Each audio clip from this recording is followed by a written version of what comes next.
Hello all. Welcome back to the channel. If you like the fanfic, please give it a thumbs up. For more such amazing fanfics, subscribe to our channel. So let's start. The bell rang 3 times, and Roger opened his eyes. On the streets of Konoha, in a narrow apartment. All he saw was darkness. On a midsummer night, the wind chimes on the balcony swayed in the wind, making a lonely sound. At this time, a strange soul descended upon Konoha and took over Naruto's body. Ding! The Take It Easy system is loading. 7%. Roger had a severe headache and everything in front of his eyes was blurry and blood red. Am I going blind? It hurts. Hissed Tilda. It's just a game. Do I have to die suddenly for this? How will I go to work tomorrow? I'm just about to transition to a full-time position. I've almost made it. As the pain gradually subsided, Roger opened his eyes, and in the dim light, he saw a strange and cluttered room. The air was filled with a faint stench, and the walls were covered with old, moldy, pale yellow wallpaper. Clothes and books were scattered messily on the wooden floor. Roger seemed to realize something and looked down at his hands. His pupils dilated slightly, and with a cry, Roger fell backward. My hand has shrunk? System loading progress 13%. A mechanical synthesized voice echoed in his mind, and fragments of memory suddenly pierced into Roger's mind, causing him to scream in pain and roll over on the bed. Voices kept drilling into his ears like ants, the pain almost making him faint. Is it that child? How disgusting.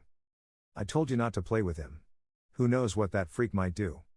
It was that fox demon who killed the Yondaime Hokage. Naruto, do you have the will of fire? Hokage-sama is the most powerful person in the village and is the one who protects us. Naruto, you have to work hard to become Hokage too. Hokage? Are you kidding me? Roger's head throbbed painfully. The surroundings were pitch black, with 2 small holes not far away. He stumbled over, using all his strength to press his eyes against them, and saw there are people outside, all kinds of people.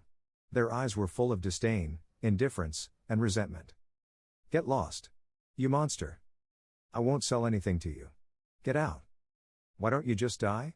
How can you still have the courage to live in this world? You monster. The cold emotions mixed with pain surged in his heart, almost suffocating Roger. He turned over, gritted his teeth, and pounded his chest with all his might, and only then was he able to catch his breath. System loading progress 17%. Roger suddenly opened his eyes. Lying on the bed, he saw a slowly appearing panel in front of him.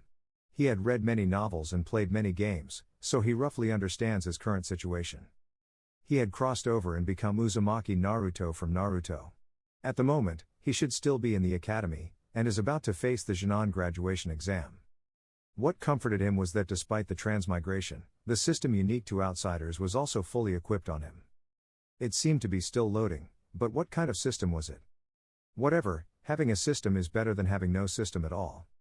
Looking at the night scene outside the window, Roger had no intention of sleeping.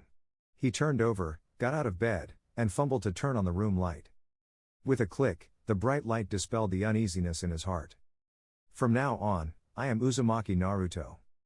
Naruto ignored the messy room and the smelly table. No one could blame an orphan who had no one to care for him for not tidying up. After all, there was no one even to scold him. Naruto sat at the table, took out paper and pen, and tried to write a line, automatically writing it in the Japanese language. But Naruto could also understand it. He tried to say a sentence, and it seemed he had several language choices. He could switch back and forth between 3 or 4 languages. Although it was useless in this world, as long as he knew Japanese language, it would be enough. He pulled open his clothes, but couldn't see the seal of the 9-tailed fox on his belly. This was a bit troublesome, the double 4 symbol seal. The chakra leaking from the seal of the Kyuubi flowed through his chakra pathway system, eventually turning into normal blue chakra. Although he could temporarily use the Kyuubi's chakra, it was not a long-term solution. After thinking for a while, Naruto wrote down his training plan on paper. In this world, naturally, only the strong have the right to speak. Being as strong as possible would also help his future growth. Then there was life. Naruto scratched his head, stood up, and walked to the dressing mirror. Looking at the young face in the mirror, he grinned broadly, baring his teeth. To hell with being Hokage. Who wants to become something like that and protect those who despise him? Dream on, better for them all to die. Bastards, trash. He vented all the negative emotions accumulated in his heart, and instantly felt a lot more relaxed. Forget about becoming Hokage, but it is still necessary to make my life better. To hell with companions, the village, the will of fire. Living was for enjoyment. Once the system finished loading, I can walk around the village with my head held high. While humming a tune, Naruto wrote down his Jonin training plan on a piece of paper. Become the coolest guy in the village. System loading progress 34%. The next day, at daybreak. The first thing Naruto did upon waking was to pull up the panel to check the system's loading progress. The damned loading speed was like a 2G network, which was really frustrating. System loading progress 79%. Naruto yawned. He didn't get much sleep last night. Seeing it was almost dawn, he could only drag himself out of bed to wash up. Thinking that he still had a few theoretical classes in the morning, he could just lie down in the classroom and catch up on his sleep. Anyway, in the eyes of his classmates, Naruto was always like this, and no one cared about such an ominous person. After washing up, Naruto spent another hour tidying up the room. Choosing his clothes before going out, Naruto had a really hard time. His previous outfit looked like that of a flashy delinquent, and the big jacket was too hot for summer.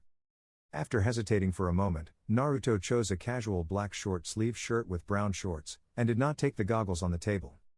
He is not a Jonin yet, so he does not have a Konoha's forehead protector. "I'm heading out," he shouted into the empty room, receiving no response, but he didn't mind, and slammed the door shut. He lived in an old apartment building on Konoha Street. He had to go through many winding alleys to get out. Seeing people standing in the sunlight, Naruto paused for a moment. Until he saw their disapproving gazes, Naruto shrugged indifferently, lowered his head, and silently walked through the crowd.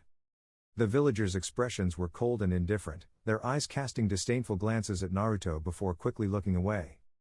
System loading progress 87%. At the academy, Shikamaru lazily scanned the crowd and then seemed to notice something. He nudged Choji next to him and pointed in a direction for Choji to look over there. "Isn't that Naruto?" Choji stopped eating his chips. "Did he get beaten up on the road again?" "That should be it." Shikamaru showed a pair of dead fish eyes. "Those people are really excessive." Choji threw the last chip into his mouth, crunching it loudly. The two then swaggered towards the crowd, using advantage of Choji's round body to their advantage, squeezing through the crowd surrounding Naruto. After all, no matter how powerful these people who bullied Naruto were, they wouldn't dare to offend the Inoshika-cho clans. Ah, it's Taiko and his gang. A group of 3 boys, led by Taiko, blocked Naruto's path. One of them, who was shorter than Naruto, shoved him. "Yokai, I heard your dream is to become Hokage?" Shikamaru and Choji squeezed through the crowd just in time to hear the question. They thought Naruto would refute it, then loudly declared that he was going to be the man to become Hokage.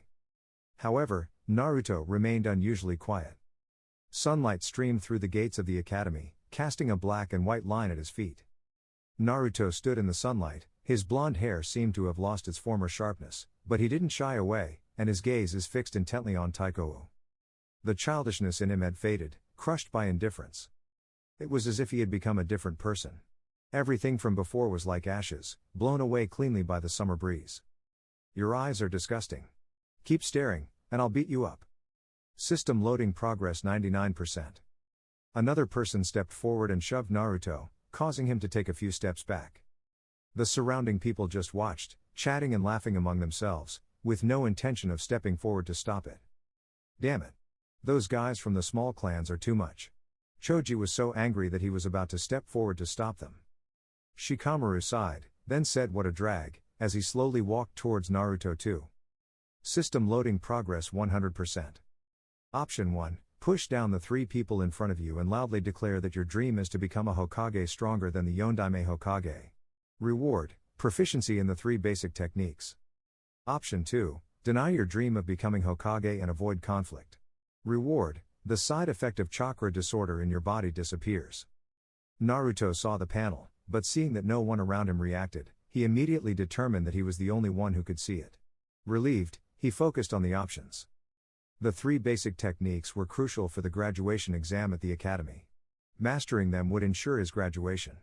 However, it's also because of the Kyuubi's chakra that the chakra inside the body became disordered, preventing him from using ninjutsu properly. One option was a shortcut, directly solving the immediate graduation issue.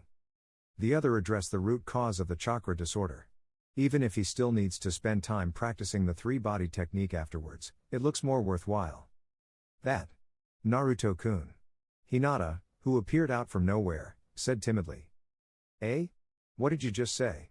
I can't hear you clearly. The tall boy named Taiko didn't seem to hear what Hinata said and looked directly at Naruto. As for Hinata, Taiko completely disregarded her. Naruto-kun didn't do anything wrong. Hinata, though scared, mustered her courage to speak. What nonsense are you talking about? It's disgusting. Taiko said rudely, not wanting to listen to Hinata at all. I don't want to be Hokage. Unlike you, I'm not that childish. That's your ridiculous dream, isn't it? Naruto said, but it's also quite sad. With your current strength, you might not even become a shinobi in the future. Naruto said mercilessly as he pushed the leading Taiko hard. Do you think you can become Hokage? Does anyone in your clan have what it takes? You can't. Neither can they. What are you saying? Taiko stammered as he took a step back and looked at Naruto shock. Naruto's gaze remained sharp as he stared straight at the leader, Taiko. People change, Taiko. Go back and ask your father. Believe it or not, I can burn your house down tomorrow and nothing will happen to me. Use that muscle-bound brain of yours to think carefully about what you can and cannot do. Toy. What a joke, Naruto spat in Taiko's face and left with a grim expression. Anyway, this is not the first or second time he has skipped classes, he was just doing it openly this time. Taiko was stunned, recalling Naruto's ferocious tone just now, and didn't dare to say a word. You're lying. We're not like that. The ashamed and angry voices of the two people came from behind. Naruto's words seemed to have hit their sore spot. The boys who wanted to become Hokage were insecure and sensitive. Having their dreams laid bare in the sunlight made them jumpy. The reward was successfully distributed. After a mechanical prompt, Naruto felt a cool sensation throughout his body, like drinking a cold drink on a hot day. He tried to sense the flow of chakra within him. He could now feel the direction of his chakra flow, which had become active and resonant compared to before. It was like a spring suddenly boiling, with every cell in his body being nourished by chakra, bringing a refreshing sense of comfort. Naruto couldn't help but shout, feeling a sense of elation. Shikamaru, did I hear that right? Choji tugged on Shikamaru's clothes and asked as he watched Naruto leave. Naruto said he doesn't want to become Hokage anymore? Wasn't that his dream? Why suddenly? Who knows? Shikamaru's dead fish eyes shifted, and he said indifferently, that guy was really scary just now. Besides, what's so great about being Hokage? Busy all the time, no time to relax at all. Enough about that. Naruto's gone, Choji said. If Iruka-sensei catches him skipping class, he's in for it. Hinata stood in an inconspicuous corner of the crowd, watching Naruto leave with a conflicted expression. Class was about to start, but she was afraid that something might happen to Naruto. Naruto-kun must be in pain right now, right? Thinking of this, Hinata clenched her little fists. At this moment, she really wanted to chase after him, but she lacked the courage. Just stepping forward to help had used up all her bravery. Now, in front of so many people. Without Naruto, the academy was unusually quiet. When Iruka learned that Naruto had skipped class, he lost his temper as usual. No one was messing around with paint buckets, and no one was causing a ruckus in the academy. Everything seemed very harmonious. Until sunset, Iruka did not find any trace of Naruto on the Hokage rock. The most mischievous kid in the class seemed to have vanished from the face of the earth. Just as Iruka started to panic, a soft voice called out. Iruka-sensei? Hinata? What are you doing here? Iruka turned his head and was slightly stunned. The girl stood timidly in the orange sunset. She lowered her head and dared not look at him, her face flushed, as if she had been caught doing something bad. I came to look for Naruto-kun. The girl's voice was barely audible. Naruto-kun didn't come to class all day. I'm worried. Looking at Hinata's very red face, Iruka smiled kindly and said, Hinata, you are worried about Naruto too, right? Don't worry. I'll make sure to find him. It's getting late. You should go home now, or your father will be worried. No. Hinata mustered her courage and said loudly, Iruka-sensei, I want to help you find Naruto-kun. Iruka was touched, and the smile on his face froze. He looked at the sky and said gently, all right, but only for half an hour. If we don't find him, you must go home, okay? Yes. Thank you, Iruka-sensei. Hinata nodded excitedly. Ah? You were looking for me? Naruto looked up and looked at the two of them in confusion. Hinata, you're here? Naruto asked in surprise. Hinata lowered her head. I asked Hinata to help me find you. Iruka explained, I thought she might know where you were. Is that so? Naruto scratched his head. Iruka-sensei, are you here because I skipped class? I guess so. Iruka hesitated for a moment before replying, then asked as gently as possible, but what I really want to know is, why you gave up on your dream? No reason, that kind of thing isn't my dream. Naruto shrugged. Iruka-sensei, you said the Hokage is the strongest in the village, right? Yes, I did say that. Iruka nodded. They're right, I'm just a dead last. There is no way I can become Hokage, right? Naruto asked back. You can't say that. As long as you are willing to work hard. Iruka trailed off, feeling a bit at a loss. He roughly knew Naruto's situation, but due to the ban of the Sandaime Hokage, he couldn't say it clearly. Naruto tilted his head and looked at Iruka with a confused look on his face. Iruka-sensei, I don't want to be the Hokage anymore. I want a more reachable dream. What dream? Iruka's forehead broke into a cold sweat. He didn't know why he was getting wrapped up in a conversation with a child. Maybe getting married to a kind wife and living like a normal adult, Naruto said while scratching his head. Iruka was both surprised and a little frightened. For Naruto, a simple dream like that was far more unattainable than becoming the Hokage. Naruto, it is impossible for you to get married and have children in an ordinary way. These words got stuck in Iruka's throat. When he thought of all the cold stares and exclusion aimed at the orphan, Iruka just felt uncomfortable. After all, the Kyuubi is sealed in Naruto's body. It can be said that Naruto made a great contribution by becoming the Jinchuriki for the rest of his life. Yet, Naruto, despite his contribution, was treated like an outcast. Iruka's parents had died in the Kyuubi's attack, but he couldn't bring himself to hate the parentless boy in front of him.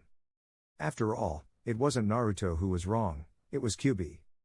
Naruto was turned into the container of the Kyuubi when he was born, living a life of resentment and ostracism until now. Suddenly, Iruka realized that Naruto might have grown up enough to understand the villagers' disdain and hatred. When this thought formed in his mind, Iruka suddenly felt a chill down his spine. Once the seeds of hatred are planted in the heart of a Jinchuriki, the consequences will be disastrous. For a moment, Naruto's face was shadowed, but when Iruka looked again, he saw Naruto's bright smile. Naruto, your dream. What about it? It's great, right, Iruka-sensei? Naruto's smile was still bright. Iruka-sensei, you're so old and still don't have a girlfriend. You must have a lot of savings, right? Hey! Iruka's thought shattered upon hearing this, and he yelled with clenched fists, Naruto! Help! Naruto screamed and ran away. As the two played around, Hinata, who had been blushing furiously the whole time, stood to the side. Her hands were tangled together, and she was mumbling something. All right, that's enough, Iruka said sternly, make sure you come to school tomorrow. Naruto. Yes, Iruka-sensei.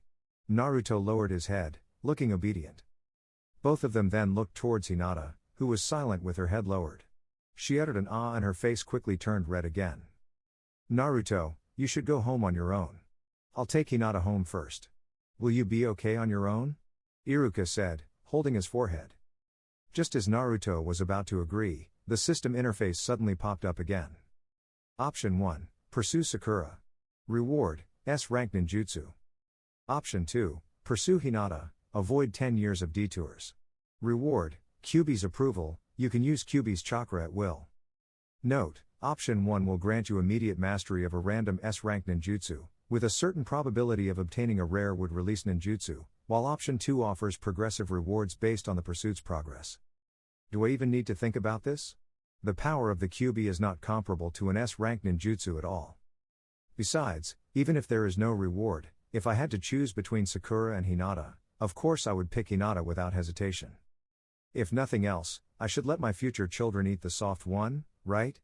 Big is the truth after all. Choose the second option. Task successfully initiated.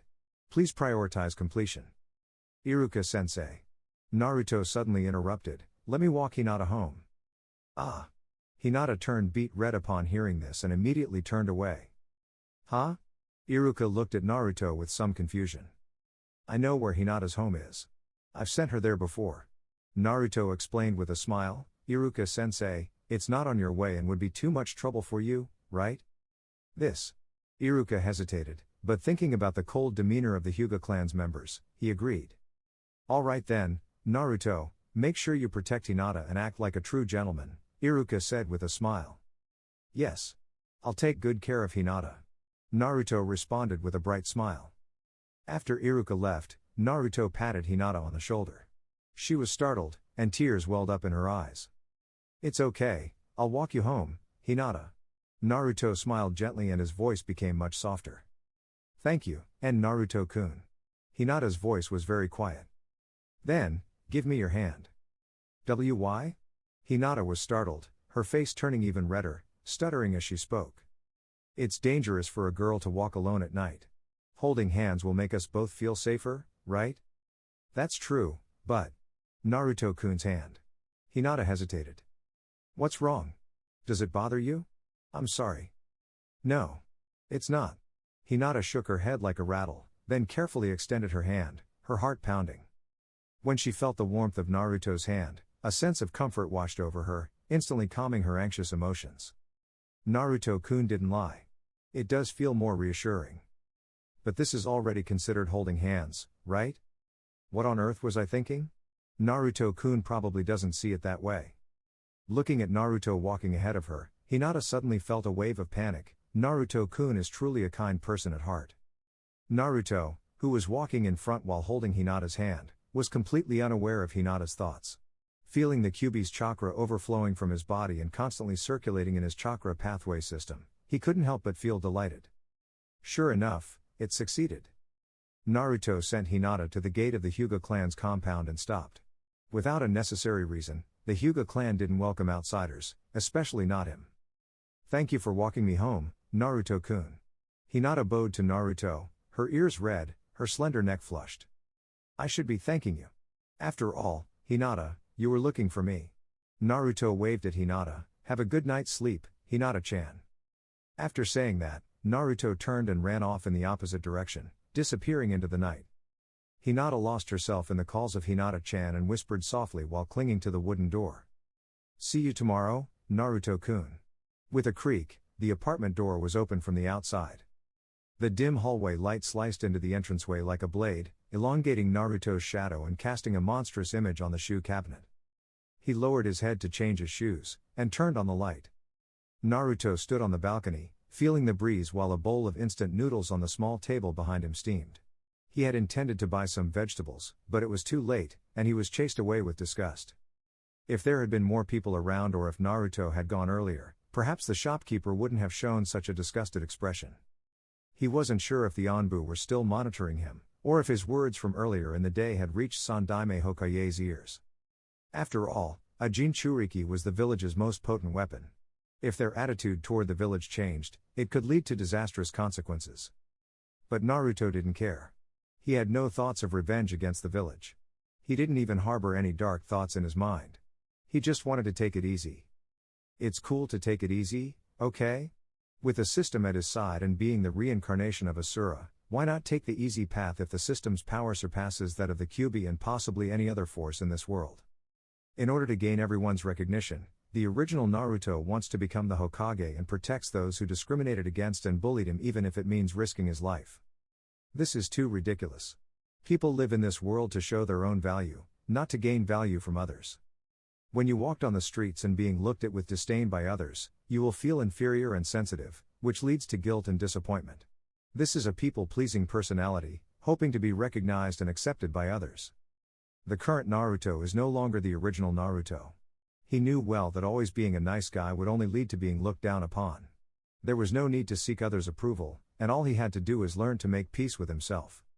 To live as an ordinary shinobi and lead a fulfilling life. They are the ones who are wrong. After all, they are the people who wanted to benefit from the Kyuubi, but don't want to pay the price. What was called protection was, in reality, pua, manipulative emotional abuse. Becoming Hokage wasn't Naruto's dream, but the dream of the Sandaime Hokage, Sarutobi Hiruzen and the ambition of the higher-ups. They hope that Naruto will serve the village like the Yondaime Hokage. The summer night's moonlight was gentle, enveloping Konoha. The night breeze brushed past the balcony, lifting Naruto's hair from his forehead, and his gaze gradually became clear. He doesn't want to be a Hokage, nor does he want to be recognized by others. He just wanted to live a mundane life and become stronger. The instant noodles had gone a bit cold, but Naruto finished them without changing his expression. After washing up, he lay on his bed and slowly closed his eyes. The next day, not long after Naruto left his house, he ran into a kid with a big white hat and a blue scarf on the way. This kid was none other than the grandson of the Sandaime Hokage, Konohamaru. Konohamaru was hiding behind a camouflage cloth against the wall. Seeing Naruto staring at him, he arrogantly shouted, "What are you looking at? Can't you see I'm practicing my ninjutsu here? My grandpa is the Hokage. Get lost." Konohamaru glared at Naruto, who was dazed by his scolding, and felt a bit disappointed, thinking that this person was no different from others. As soon as he hears that I am the Hokage's grandson, he will definitely listen to me and do what I say. However, Naruto smiled, took out a few 100 Ryo bills from his pocket and handed them to Konohamaru. A disappointed look appeared on Konohamaru's face and he waved his hand impatiently. "Get lost, I don't want your money. This is your medical expenses and nutrition fees. You're dead meat," Naruto said, then proceeded to give Konohamaru a beating. While hitting him, he also cursed aloud. "You think being the Hokage's grandson makes you special? Who doesn't have a Hokage relative?" In the academy, Naruto sat in the back row with a tired face as he yawned. No one bothered him today, but when he walked into the classroom, he could still feel the disgusted glances directed at him. On the podium, Iruka folded his lesson plan, cleared his throat, and said, "Tomorrow is the graduation exam. This morning, there will be a mock exam on the transformation technique, and in the afternoon, there will be a mock exam for practical classes." As soon as he finished speaking, the classroom became lively. Boys and girls whispered to each other, some were happy, some were nervous. "Transformation technique, huh? I'm good at that. Do you think I can draw the transformation technique in the graduation exam tomorrow?" "I'm not sure. The exam content is to randomly select one of the 3 basic techniques. The probability is, about 1 in 3. The first place must be Sasuke again. He has excellent grades in all subjects. The dead last is definitely that person. Ha. That's true. He looks like he doesn't have a brain and always does annoying things. I heard that he has failed the graduation exams for 2 years. This year, he probably won't graduate either. That kind of person, even if he graduates, he won't become a shinobi, right? Wherever he goes, he's a failure. It's really a sad and gloomy life. If I were him, I'd rather die. I definitely would have no face to live in this world anymore." Iruka, who was sitting on the podium, also heard some of the gossips and looked unhappy. However, he couldn't do anything about it, so he could only knock on the desk to get the class to be quiet. "Everyone, go outside and line up, one by one." While waiting in line boringly, Naruto yawned again. Shikamaru noticed this and asked in confusion, "Where did you go last night?" "The instant noodles expired and gave me a stomachache," Naruto replied. "Sigh. Can't you cook something yourself?" Shikamaru rolled his eyes at him. "At our age, we should be able to make some simple dishes. Don't take the things you can easily do for granted, you idiot." Naruto bumped his shoulder into Shikamaru lightly. "At least Tuchi-san won't give me a cold shoulder. Buying groceries on a daily basis is too conspicuous and troublesome, okay?" Hearing this, Shikamaru was slightly stunned. He suddenly realized the cold stares Naruto usually received. What seemed like simple things to him might not be so simple for Naruto. "I'm sorry, Naruto. Why are you apologizing so politely?" Naruto glanced at Shikamaru speechlessly, and then he shifted his gaze to the girl with long pink hair who was taking the exam. Haruno Sakura is even cuter in reality than in the manga, and her skin looks very fair among all the girls. The sound of crushed chips came from behind Shikamaru. Choji stood behind Shikamaru, and his small eyes swept over Shikamaru and Naruto, taking in everything that had just happened. The blonde Ino stood one position ahead of Naruto and, while turning to look for Sasuke, happened to see Naruto's gaze on Sakura. Seeing this, her lips couldn't help but curve into a smirk. "Naruto, what are you looking at?" Hearing this, Naruto turned his head and saw Ino's mischievous and gossipy smile. "Sasuke doesn't like women." "What?"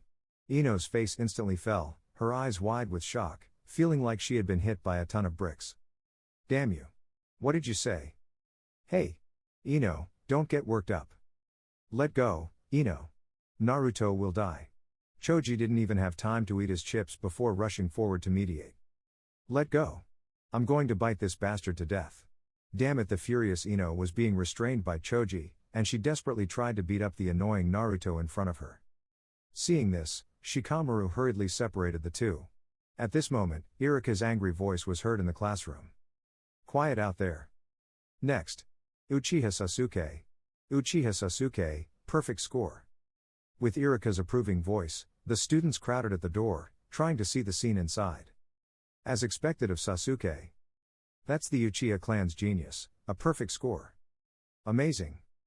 Praise kept coming, and all eyes focused on the boy with a cold expression, sharp eyebrows, and a high nose bridge, giving his face clean lines. His sideburns were sharp, and his eyes are carrying a habitual aloofness. Naruto was also looking at Sasuke, leisurely observing this future teammate of his. Next, Uzumaki Naruto. When his name was called, everyone started whispering. They discussed quietly while occasionally glancing at Naruto. The dead last guy, is he going to use his sexy technique again? Ha ha ha. That's how he was kicked out by Iruka-sensei last time. How obscene. People who use that kind of ninjutsu are so disgusting. The discussion even made Sasuke, who was leaving, to turn around and glance in the door's direction. Naruto happened to enter the classroom at this time, noticing Sasuke's gaze as he turned around. The assessment was brief, typically not exceeding a minute, so Sasuke didn't leave, and chose to stand there. After a moment of silence in the classroom, Iruka's voice, tinged with hesitation, announced, Uzumaki Naruto, perfect score. A perfect score? He got a perfect score too. The students outside the door showed surprised expressions, and the surroundings fell silent. That guy who was always the dead last had scored perfectly in the exam.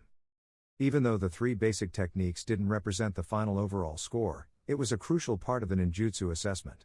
If someone got a perfect score in the three basic techniques, it meant that they were sure to graduate. At this moment, the door opened, and Naruto walked out of the classroom. His gaze swept over everyone, finally stopping on Sasuke in the distance. Sasuke's expression remained unchanged. He just glanced at Naruto and then turned to leave. Naruto smiled and didn't take it to heart. As expected, he was very tsundere. After resolving his chakra disorder problem, Naruto didn't spend much time mastering the three basic techniques. It might also have something to do with the natural talent of this body. After all, he has the bloodline of the Uzumaki clan. Mastering the three basic techniques meant he no longer needed to worry about the graduation exam. After the mock exam, they could leave directly. Naruto also didn't linger and walked straight out. When passing by Hinata, Naruto remembered how she had helped him out yesterday, so he stopped to say, "Thank you. I left in a hurry yesterday, so I'm sorry, I'm only thanking you now. Thank you for helping me out, Hinata-chan." Hearing Naruto call her Hinata-chan again, Hinata's cheeks immediately flushed a noticeable red. She seemed a bit embarrassed but also happy. "I didn't really help much. You don't have to specifically thank me, Naruto-kun." Hinata looked exceptionally cute when she spoke like this. She was wearing a long-sleeved training outfit that covered her fair arms, with short hair reaching her shoulders, and her skin was as plump and shiny as if it had been filled with milk. No matter how one described her, just standing there, Hinata easily evoked the dignified aura of a noble clan's eldest daughter.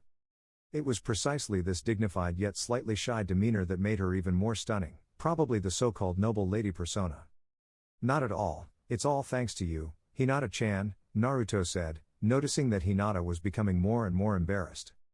Only then did he realize there seemed to be more eyes on them. Naruto immediately recalled that his relationship with Hinata wasn't close enough yet. If he kept talking to her, it might lead to rumors about Hinata, so he knew it was time to retreat. "I'll be going now, Hinata-chan. Anyway, thank you." Naruto waved as he turned back and slowly left the academy's hallway. He thought to himself to prepare a gift next time he met Hinata, so it wouldn't seem too abrupt. Capturing Hinata, Kyuubi's approval 2.2%. The sudden mechanical voice in his mind startled Naruto. Kyuubi has always been a source of worry for him, and in the short term, it is indeed beneficial for him to gain Kyuubi's power. However, Kyuubi is just a stronger chakra mass, essentially a temporary power. Since it is a power, it is easy for others to covet it. Whether it is Konoha who wants to use him as a weapon, or various forces that want to capture Kyuubi in the future. Naruto is like a piece of meat on the chopping block. As long as a powerful person appears, they will target the Kyuubi inside him. To be honest, Naruto would rather Kyuubi be far away from him, ideally finding a new home and never having anything to do with him again. However, once Kyuubi leaves his body, he, the Jinchuriki, couldn't survive. Such a heaven-defying setting made Naruto a bit frustrated. Since he now had the system, even if Kyuubi is not in his body, Naruto can still use Kyuubi's power. So, wouldn't it be best if Kyuubi didn't cling to him? Naruto was very aware that having Kyuubi was like Eren gaining the power of the Attack Titan. At the moment Eren gained that power, the things binding him were no longer the walls of Maria or the towering titans, but the future that he saw, which symbolized his destiny. His fate was determined the moment he gained the Attack Titan, and he was destined to be unable to break free of the shackles that forced him to make the choice to destroy the world. The same is true for Naruto. Starting from obtaining Kyuubi, to becoming the child of prophecy, and obtaining Sage Body. Step by step, it was not Naruto who chose to save the world, nor was it Naruto who chose to become a Hokage. It was fate's doing. Everything seemed like an unbreakable shackle, forged by Jiraiya's death and Neji's blood, sacrificed for fate. He wanted to take it easy against that destined, unchangeable fate. To live for himself. Nightfall. By the river in the forest, a bonfire was burning slowly, and several fish were being slowly roasted over the fire. A blond boy was fishing with a fishing rod. The moonlight in the forest was clear and still. Occasionally, the scales of fish could be seen glimmering on the rippling water. The silent forest and the cold white crescent moon are reflected on the water. With a rustling sound, a figure suddenly appeared beside Naruto, as if appearing out of thin air. Body flicker technique. Naruto had already sensed someone beside him and quickly turned to look. He then saw a shinobi with long white hair standing in front of him. Mizuki-sensei? Naruto exclaimed, pretending to be surprised, "Why are you here?" The person who came was none other than Iruka's good friend, Konoha's top schemer, Mizuki. At this moment, Mizuki didn't know that he was already under the surveillance of Sandaime Hokage's crystal ball, and smiled at Naruto with a gentle face. "Naruto, do you want to become stronger?" Naruto was momentarily stunned by Mizuki's question. He looked at Mizuki and blinked. "Mizuki-sensei, what do you mean?" Mizuki's mental state was a bit strange, giving people an indescribable sinister vibe. It was as if he were under the influence of some hallucinogen, making him appear particularly evil. To be honest, even though Naruto was mentally prepared, he was still shocked the moment Mizuki's face appeared. "Tomorrow is the academy graduation exam, right?" Mizuki asked. "Yeah." Naruto nodded. "Then Naruto, are you sure you can pass the exam?" Mizuki asked, his eyes narrowing slightly, scrutinizing Naruto with a half-smiling gaze. "Well, you know me, Mizuki-sensei." Naruto scratched his head, pretending to be embarrassed. "I'll probably have to delay the graduation again this year."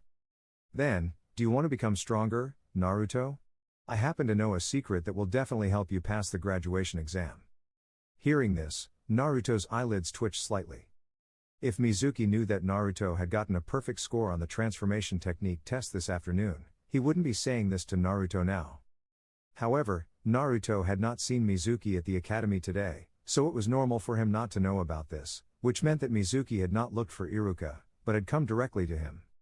Mizuki must be in a hurry due to some sudden change, pushing him to trick Naruto into stealing the Scroll of Seals.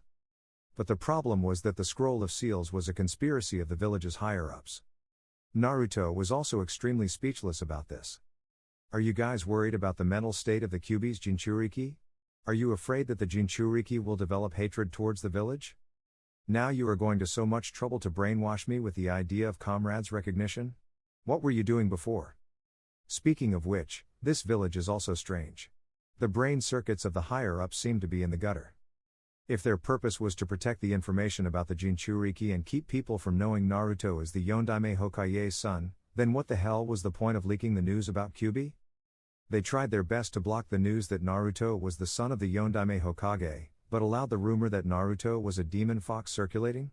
This is really double standards, blatantly adding insult to injury. Not even capitalists act this way. They refused to pay compensation and then mentally manipulated him. They let villagers target him, yet brainwash him to protect the village. How hypocritical.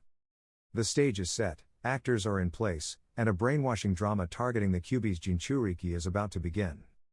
As long as Naruto nodded in agreement, Mizuki would immediately notify Iruka that Naruto stole the Scroll of Seals. And Naruto could really easily steal it. It is unknown what had gone wrong with Mizuki's brain, as he genuinely believed a child, who hadn't even graduated, could steal something as important as the Scroll of Seals, which rivaled Kyuubi in importance. But Mizuki's eyes indeed showed unwavering belief. Naruto didn't want to agree. He had no interest in the Scroll of Seals.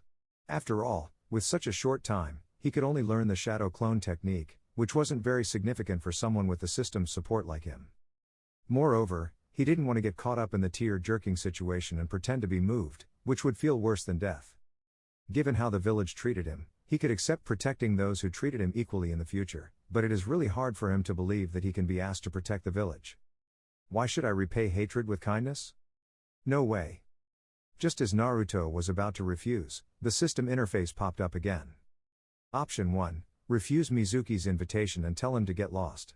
Reward: full-level fishing mastery. Option 2. Accept Mizuki's invitation and steal the Scroll of Seals. Reward: impure world reincarnation, incomplete. After a quick glance, Naruto immediately made a choice in his heart. Although stealing the Scroll of Seals could grant him the A-rank jutsu, shadow clone technique, and an incomplete version of the impure world reincarnation, but what's the use of the incomplete version of impure world reincarnation? Using this move requires a living sacrifice. It was a tasteless, unworthy endeavor at present, especially since Naruto had no particular person he wanted to resurrect. Although the shadow clone technique was very tempting to him, getting involved in such a troublesome matter would make him stood in passive position in the future.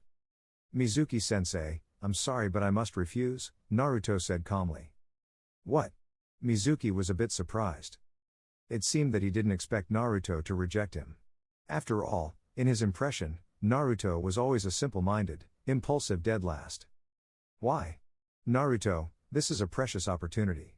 If you give it up, you'll definitely regret it in the future. Mizuki-sensei, you don't need to waste your breath. Naruto glanced at him. I have made up my mind. Saying more won't change anything. Naruto, don't you want to become stronger and be recognized by the people in the village? Mizuki made a last-ditch effort. Ah, no need, that sounds like a hassle, Naruto said nonchalantly. Since I was a child, the people in the village have always disliked me. If I continue to act like this, it'll only make them hate me more. Hearing this, Mizuki was speechless for a moment. After a while, Mizuki's voice sounded again, tinged with a trace of temptation. Naruto, don't you want to know why everyone in the village treats you like that? You mean to say it's because I'm the demon fox, right? Naruto said emotionlessly, holding the fishing rod in his hand. Then, he said lazily, the nine-tailed demon fox that destroyed the village and killed the villagers? You? How do you know? Mizuki took a few steps back and said in shock. Come on, I'm 12, not 3. Naruto turned to look at Mizuki. Mizuki-sensei, I have ears. I grew up in the village, and from the moment I can remember, I wasn't liked. I had few friends. Shopkeepers always looked disgusted when they saw me, and so did the villagers. I want to buy fresh vegetables too, and live like a normal person in the sunlight. But I'm destined to hide in the shadows, watching my peers go home for dinner after school. Mizuki-sensei, you've been isolated too, haven't you? You must understand. Suffering isn't a treasure, it's just unavoidable. No one stood up for me when I was bullied. But so what? I'm not the demon fox. None of it has anything to do with me. I'm just me, Uzumaki Naruto. Why? You know everything. Don't you feel any resentment towards this village? Mizuki asked. Naruto withdrew his gaze and focused on the fishing rod under the moonlight, its hook dipping into the water, creating ripples. He didn't know whether the person who asked this question was Mizuki himself, or the person behind the scenes who controlled Mizuki. Was he dissatisfied with the village? Of course, but he couldn't say that. At least, not now.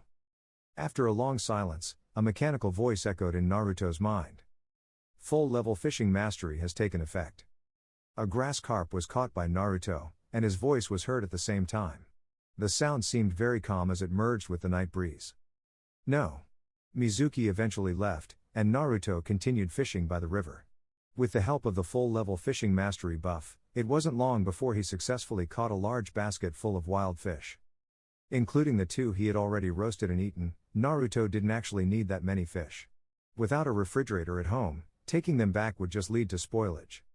Initially, Naruto just wanted to test how effective the full-level fishing mastery was, but the result was far beyond his expectations. From the moment he cast his line, he caught fish continuously. Even without bait on the hook, as long as Naruto held the rod, fish would keep coming. What stopped him from continuing fishing was not time or his stamina, but the fact that the fish basket, which was taller than his waist, was already full and could not hold any more fish. The fish were so packed that they could easily jump out with a slight struggle. Looking at the basket full of big, juicy fish, Naruto fell silent. Taking them home wasn't realistic, as without a refrigerator, he couldn't store them. Sell them? That wasn't an option either. No fish shop in the village would buy fish from him. Not only would they not buy it, they would even suspect that Naruto stole it from somewhere. Following the principle of avoiding unnecessary trouble, Naruto abandoned the idea of selling the fish. That left only one option, which is to give them away. He had very few friends, so few that he could count them on one hand, so deciding whom to give them to required little deliberation. The Hyuga clan would definitely not accept gifts from me, so they are ruled out. Iruka-sensei is a single guy, but he has always been kind to me after all, so he deserved a few extra fish. Choji's house was too far away, so Naruto gave up on that. Shikamaru was a good candidate, so he could drop some off there too. He also excluded Sakura and Ino. At this stage, Naruto's relationship with them wasn't very close, and suddenly giving them a strange gift would only cause trouble. Is this a new ninjutsu developed by Naruto? The white-haired old man, the Sandaime Hokage, Sarutobi Hiruzen, was currently watching the scene in the crystal ball with a wide smile. This is Hiruzen's favorite voyeurism technique. Everything that happened to Naruto by the river just now was seen by him. Hiruzen, you're too soft. A cold voice interrupted. If the Jinchuriki harbors resentment towards the village, it will be catastrophic for the village. Danzo, Naruto has made his choice. Hiruzen stroked his gray beard and said seriously, he wasn't swayed by Mizuki and rejected him. Although the crystal ball can't capture sound, I'm sure it's not hard for you to know what Naruto said. The Jinchuriki has suffered too much unfair treatment in the village, so the conflict between the villagers and Naruto is difficult to reconcile. If we can't resolve it, Kyuubi might reappear. Humph! Danzo snorted, and said indignantly, give him to me, and I guarantee he will become the village's safest weapon. Hiruzen was displeased when he heard this, and his expression immediately darkened. Danzo, I am the Hokage. I'm well aware of what you've been up to, Danzo, you should take care of yourself. Naruto is an important companion of the village, not a cold weapon. The root has gotten enough weapons, you don't need to worry about Naruto's affairs. Faced with Hiruzen's warning, Danzo was obviously unconvinced, but there's nothing he could do about it.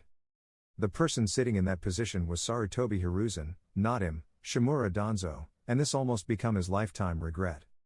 The Yondaime Hokage, the Sannin, Kakashi, and even the current Kyuubi's Jinchuriki, all of them have a close relationship with Hiruzen.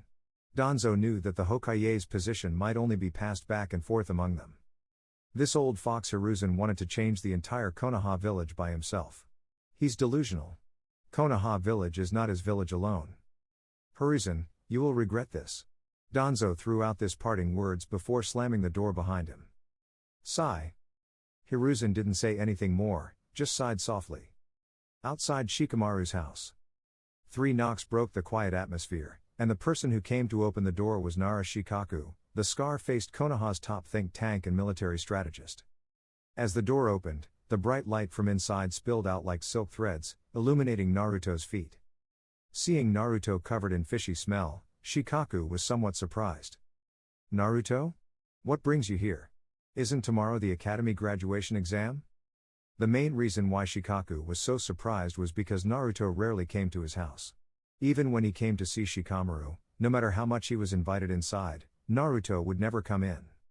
He would just stand far away under the shade of a tree, curiously and nervously observing the household. To others, Naruto might seem like a mischievous kid, but Shikaku knew about Naruto's inferiority complex and sensitivity, which is why he never told Shikamaru not to play with Naruto. Hearing Shikaku's questions, Naruto smiled brightly, then reached out and pushed the almost empty fish basket in front of Shikaku, and said loudly, I caught too many fish today. I can't eat them all, and I can't store them, so I wanted to give some to Shikamaru. There were only 5 or 6 fish left in the basket, as Naruto had already given fish to everyone else, leaving only Shikamaru's family. This Shikaku scratched his head, looking at the fish in the basket with some difficulty. Uncle will have to ask Auntie. The sound of cooking came from inside the house. At this time, Shikamaru seemed to hear Naruto's voice outside and came out. He poked his head out from behind his father, and his eyes lit up when he saw the basket of fish. Naruto, you're amazing. How did you catch so many fish? I don't know either. Naruto scratched his head and said with a silly smile, maybe I have a talent for fishing. Shikaku, who was standing nearby, couldn't help but be moved when he heard this.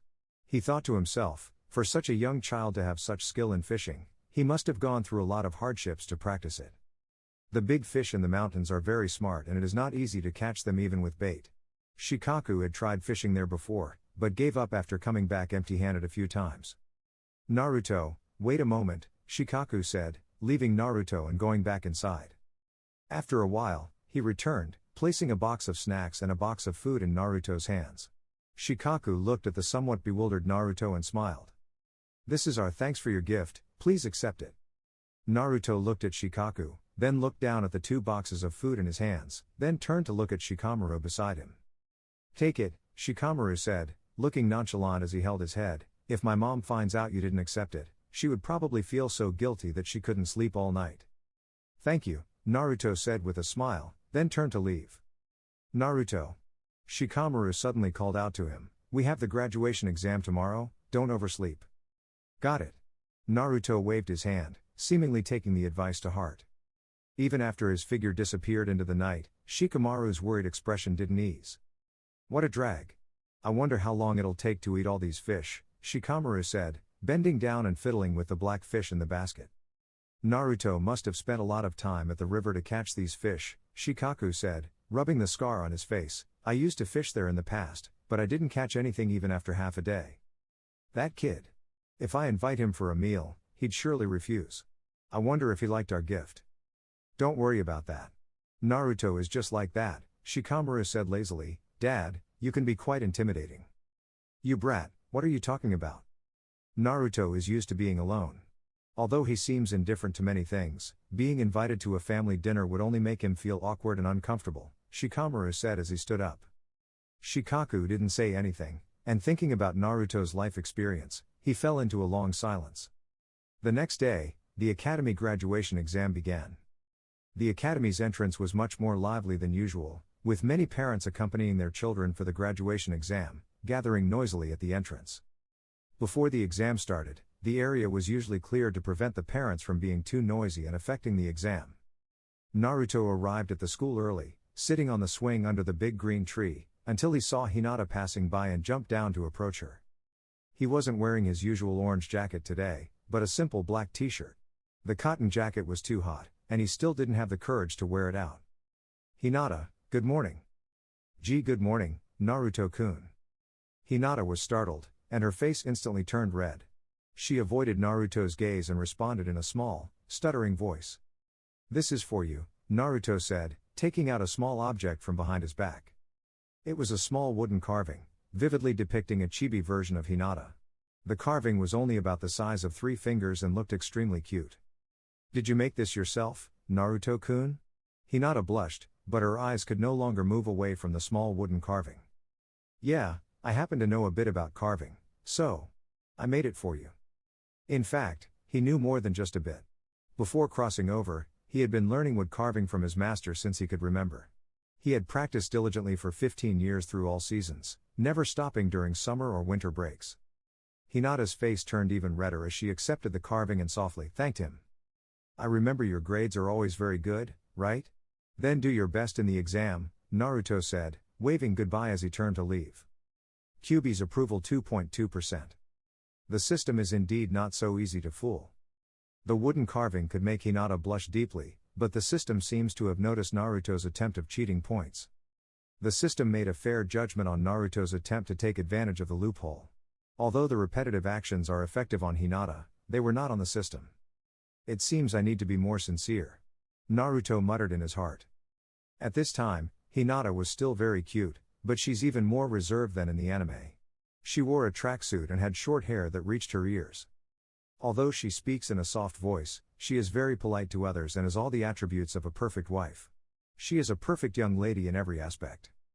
To be honest, Naruto couldn't understand why such a girl would like him. What did he not see in me? The graduation exam was held in a separate classroom.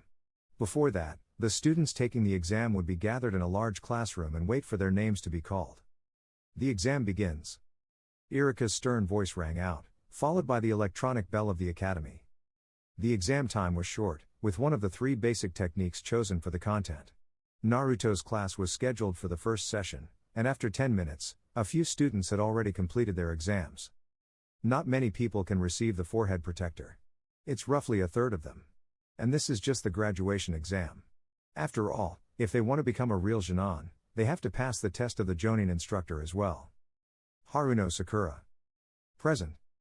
Naruto caught a glimpse of a pink figure quickly ran towards the adjacent classroom. He happened to be sitting by the door and could easily hear Irika's voice. The clone technique. Yes, Iruka-sensei. Very good, excellent score. Sakura's excited voice could be heard. Thank you, Iruka-sensei.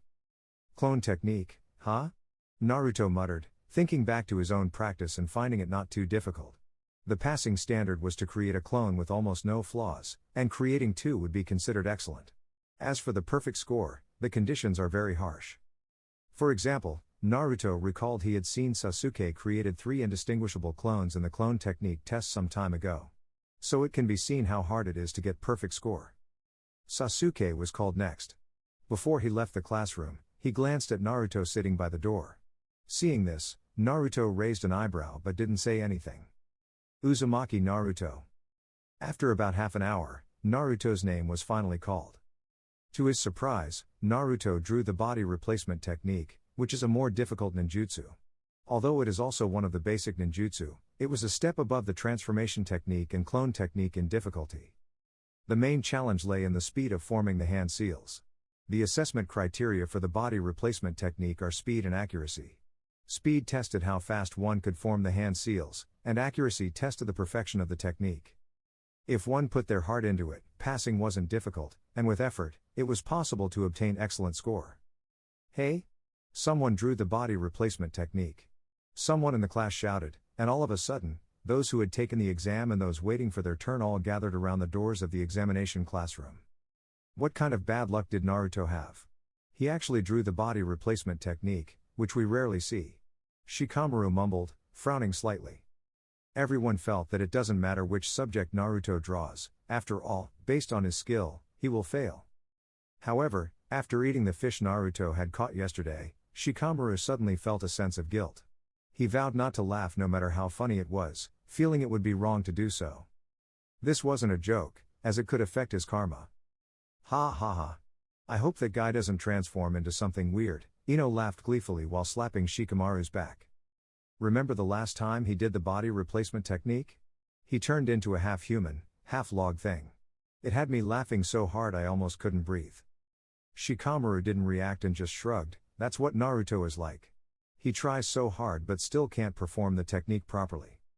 The exam didn't take too long, and Irika's voice, tinged with hesitation and a hint of surprise, could be heard. Perfect score. What did Iruka-sensei said? Perfect score?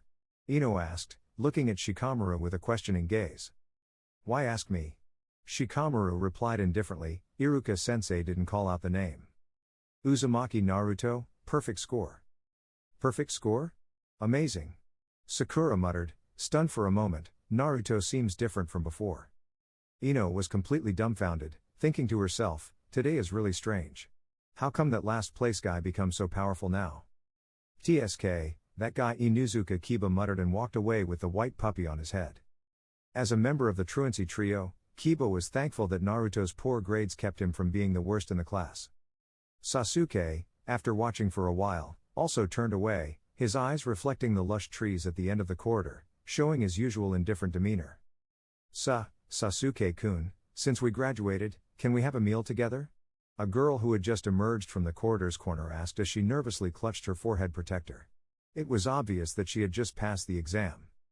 I have things to do, find someone else, Sasuke said coldly. He was a proud person who did not allow himself to stagnate, so he intended to go back and redouble his training. The hatred for his clan's extermination drove him to live, and aside from that, he had no interest in anything else, so without hesitation, he refused the girl. Sakura, in the crowd, watched the scene of the girl being rejected by Sasuke at the end of the corridor, and her heart was filled with mixed emotions. Suddenly, a hand slapped her shoulder, startling her.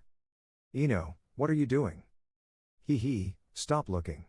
Sasuke-kun won't go on a date with you alone," Ino said as she looked at Sakura smugly. For some reason, Naruto's annoying face flashed through her mind, and his vile voice echoed in her ears. "Sasuke doesn't like women. Whoa. Men. Ah. Damn it." Ino suddenly squatted on the ground with her head in her hands, her face twisted in pain. After passing the graduation exam successfully, Naruto's life was back on track. During the 3-day break, Naruto was lazily lying at home for 2 days. Naturally, he did not meet Konohamaru. On the last day of the break, as Naruto was dozing off, the sunlight filtered through the window onto him, making him feel warm and cozy. Suddenly, a dazzling light made Naruto frown and he opened his eyes directly. An Onbus member wearing an animal mask was squatting on the tree outside the window, his cold eyes visible through the holes in the mask, his voice emotionless. "Hokage-sama wants to see you." After saying this, without giving Naruto a chance to react, the Onbus member vanished instantly. Naruto stared at the ceiling for several minutes, confirming that someone had indeed been there, but where did he go? The sun is so warm and comfortable, just like soaking in hot spring water. Hot spring. Even breaths sounded as Naruto fell asleep again. When he woke up, it was already dark. There was no light in the room. A dark figure was sitting at the desk, flipping through Naruto's training plan. In the dim light, the rustling pages sound quietly, suddenly stopping after a while. "Ah, you're awake." An old and familiar voice sounded, with a hint of gentleness and kindness. When the light came on, the room was directly illuminated. The Sandaime Hokage, Sarutobi Hiruzen, was sitting at the desk, and he turned his head to look at Naruto with a smile. On the desk were Naruto's brand new forehead protector, diary, and recipe book. "Hokage-sama." Naruto, groggy from sleep, rubbed his eyes and called out. "Didn't you call me Grandpa Hokage before?" Hiruzen was stunned for a moment, then laughed heartily. "What's wrong? Now that you're a shinobi, you're becoming distant?" Hee. Naruto scratched his head a little embarrassedly. "I am already a qualified shinobi now, so it is not appropriate to call you that." Hearing this, Hiruzen smiled and let it go, then asked, "Did you forget something today?" "Something?" Naruto looked puzzled. After thinking for a long time, he finally remembered that an Onbu seemed to have come and asked him to go see the Hokage. "Ah. I forgot." "You little rascal," Hiruzen sighed helplessly, "but it's normal for you to rest." "Hokage-sama, is there something you want to talk to me about?" Naruto asked. "Well, it's not really something important," Hiruzen said. "I wanted to ask about your dreams for the future."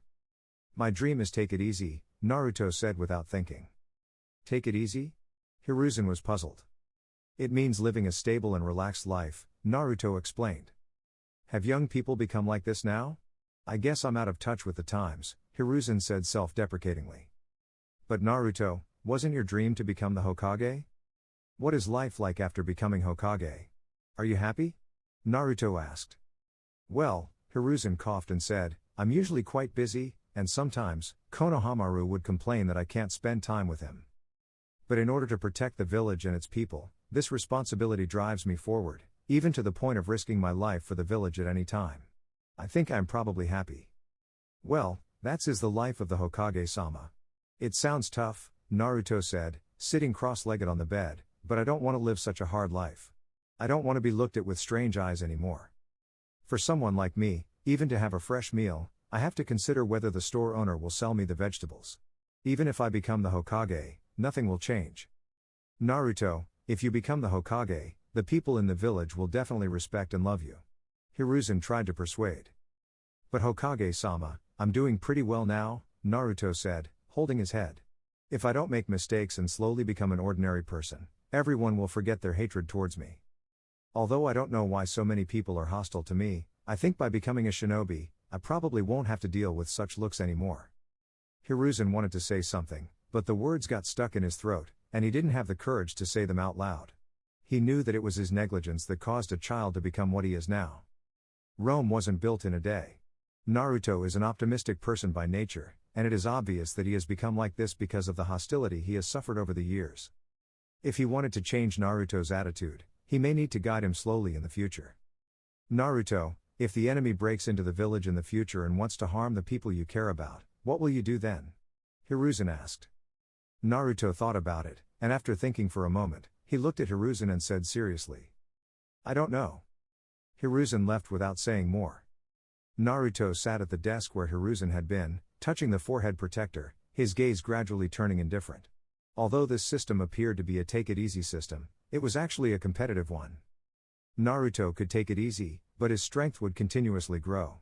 If there's a more relaxed way to become stronger, why not take it easy? Take it easy yourself, and let others compete.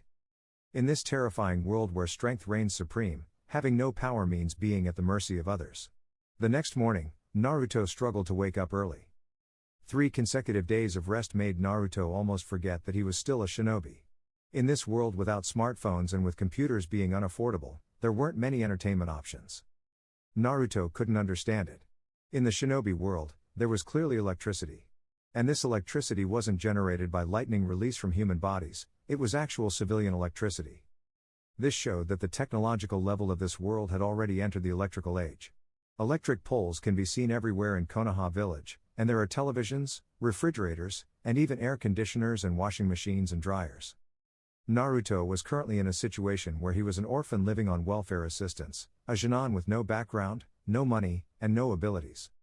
His old refrigerator had long been broken, and despite scratching his head for a long time, he had no idea how to fix it. As a result, on his first day after crossing over, he ended up with several bottles of expired milk. But Naruto's welfare allowance was still fairly substantial. As long as he didn't need to buy large items, it was enough to meet his normal living expenses. Generally, the welfare allowance would stop being issued the moment Naruto became a shinobi. After that, he would have to rely on completing various missions to support himself. After spending half a month in this world, Naruto had a general understanding of its technology. The technological development here was relatively weak, more like a skewed technological tree. The appearance of shinobi had pushed the development of technology, but the miraculous energy called chakra had also hindered technological progress in some areas. For example, Hiruzen, who can use all 5 chakra attributes, didn't need a lighter to light his pipe and could monitor people with a crystal ball. The power and convenience of ninjutsu made people focus on territorial disputes and battles. Since the establishment of Konoha village by the god of shinobi, the Shodaime Hokage, countless shinobi world wars had been fought.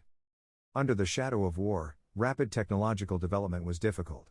Since shinobi are the protagonists of this world, technology naturally centered around their needs. Therefore, for the sake of convenience, communication devices existed within the village. But inter-country or inter-village communication systems were outdated due to the sensitivity of information. When necessary, technology had to give way to ninjutsu. What Naruto was more concerned about was not just the skewed technological tree but also the level of weaponry in this world. Shinobi mostly used traditional cold weapons, and the most advanced ones were chakra short swords like those used by Kakashi's father, Konoha's White Fang. Or maybe it's a weapon transformed from a summoned beast, such as the Hiruzen's Monkey King, Enma. Another example is the 7 ninja swords from Kirigakure. However, the so-called artifacts such as the Kusanagi sword, the Totsuka sword, and the treasures left by the Sage of 6 Paths, such as the Bashozen, Kohaku no Yohei, Shichi Seiken, and Beni Hisago, seem somewhat unimpressive. By the time they came out, they were no longer able to defeat the Kekkei Genkai cheaters that were running rampant everywhere. But what about hot weapons? It seems that apart from the Akatsuki's member, Sasori, who was born in Sunagakure and has powerful hot weapons, and the Asura Path of Pain used by Nagato, who had tracking missiles and laser cannons, hot weapons weren't common. The development of firearms seemed to rely on puppet masters. In the distant land of snow, although advanced technological weapons like chakra armor and steam-powered airships and boats had appeared, they were still limited by their geographical conditions and primarily used large kunai launchers. The Land of Sky even had flying devices and aerial fortresses. Although this aircraft carrier was not nuclear-powered, it still had a certain deterrent effect. Overall, due to the factors of war, the conflicts among the great shinobi villages have accumulated for a long time, making it difficult to achieve peace. Under this premise, shinobi, as the main force in active combat, naturally held a higher status than technology. Technology could not develop independently of shinobi for the time being and is still very limited. The appearance of shinobi changed the world structure, and the Cold War-like state of the world further limited the development of science and technology. After washing up, Naruto looked at his sleepy self in the mirror and couldn't help but yawn. He threw his toothbrush into the cup, ending his random thoughts in the washroom. Naruto got dressed and left the house. By the time he arrived at the academy, the classroom was already quite full. His slightly late arrival drew some attention, but no one came up to greet him. Everyone was engrossed in discussing who their future teammates might be and which jonin would be leading their team. After all, Jonin teams were always formed in groups of 3. Since the end of the Second Shinobi World War, Tsunade, as the medical nin among the Sannin, has been recognized by the top management for her role in the team. To a certain extent, having a female medical nin in the team significantly increased the survival rate and mission success rate of the team. Since then, the tradition of forming teams with 2 males and 1 female has been retained. This was Konoha's official explanation, but Naruto understood that this was only part of the story. The more pressing reason was that Konoha had been heavily depleted by years of continuous warfare. A shinobi village was essentially a militarized camp, and wars involved indiscriminate charges and brutal battles. It was unrealistic to expect every 3-person team to have a female medical nin. Therefore, after when Tsunade proposed the idea of teams with 2 males and 1 female, the higher-ups were initially unmoved. Some even thought it was an overly idealistic idea proposed by Tsunade because she was too sad after her brother, Nawaki's death. However, the continuous wars eventually forced the higher-ups to accept Tsunade's proposal. The high casualty rates had left Konoha with few people to send to the battlefield. In the end, even the young ones had to fight. If they don't equip the team with medical nin, it seemed that even the elderly and women might have to take up kunai and fight. Naruto, aren't you curious about who your teammates will be? Choji asked, nudging Naruto, who was daydreaming with a blank expression. Not curious at all. I couldn't care less, Naruto said, resting his head in boredom. Even if others are nervous, why are you 3 joining the excitement? As he spoke, Naruto's eyes swept over Shikamaru, Choji, and Ino. The Ino-Shika-Cho formation of the village. If I were the Hokage, I would never separate you. Hearing this, Ino groaned and complained, teaming up with these 2? How annoying. What a drag. Shikamaru muttered. Hee. Shikamaru seemed quite happy, perhaps because this way he wouldn't have to part with his childhood friends. Maybe it was because they had grown up together. Shikamaru and Choji never saw Ino as a girl. And Ino, whose eyes were always on Sasuke, also had a tomboyish personality. Iruka entered the classroom to announce the team arrangements, and sure enough, they were arranged in teams of 3. Team 7. Hearing this, Naruto was momentarily stunned. The first on the list was Team 7? It must have been a decision made after much consideration by Sandaime. However, will the team arrangement be different from that in the original work? The first place in this graduation exam is me, the second is Sasuke, and the third is Sakura. If they only look at the results, wouldn't it be a bit biased to put us all in the same team? Haruno Sakura. When called, Sakura froze for a moment, then became nervous again. Uzumaki Naruto. Sure enough. Naruto had already guessed the result. Sakura on the side seemed a little happy. After all, who wouldn't want to have a strong companion? After coming to Naruto's body, Naruto didn't stick to her, so Sakura didn't hate Naruto, and the 2 of them still had a normal classmate relationship. Even though Naruto was determined to take it easy, his strength was unmatched among his peers. This aroused Sakura's curiosity, making her feel like Naruto had grown up overnight. She is curious, but not to the extent of having a liking for him. Uchiha Sasuke. As soon as the name was called, Sakura stood up instantly, with uncontrollable joy on her face. Yay! Troublesome. Sasuke snorted in displeasure. Next is Team 8. Iruka's voice rang out again. Naruto listened quietly, realizing there was no difference from the original work. Suddenly, he seemed to sense something and turned sharply, looking at the back corner on the right, just in time to lock eyes with Hinata.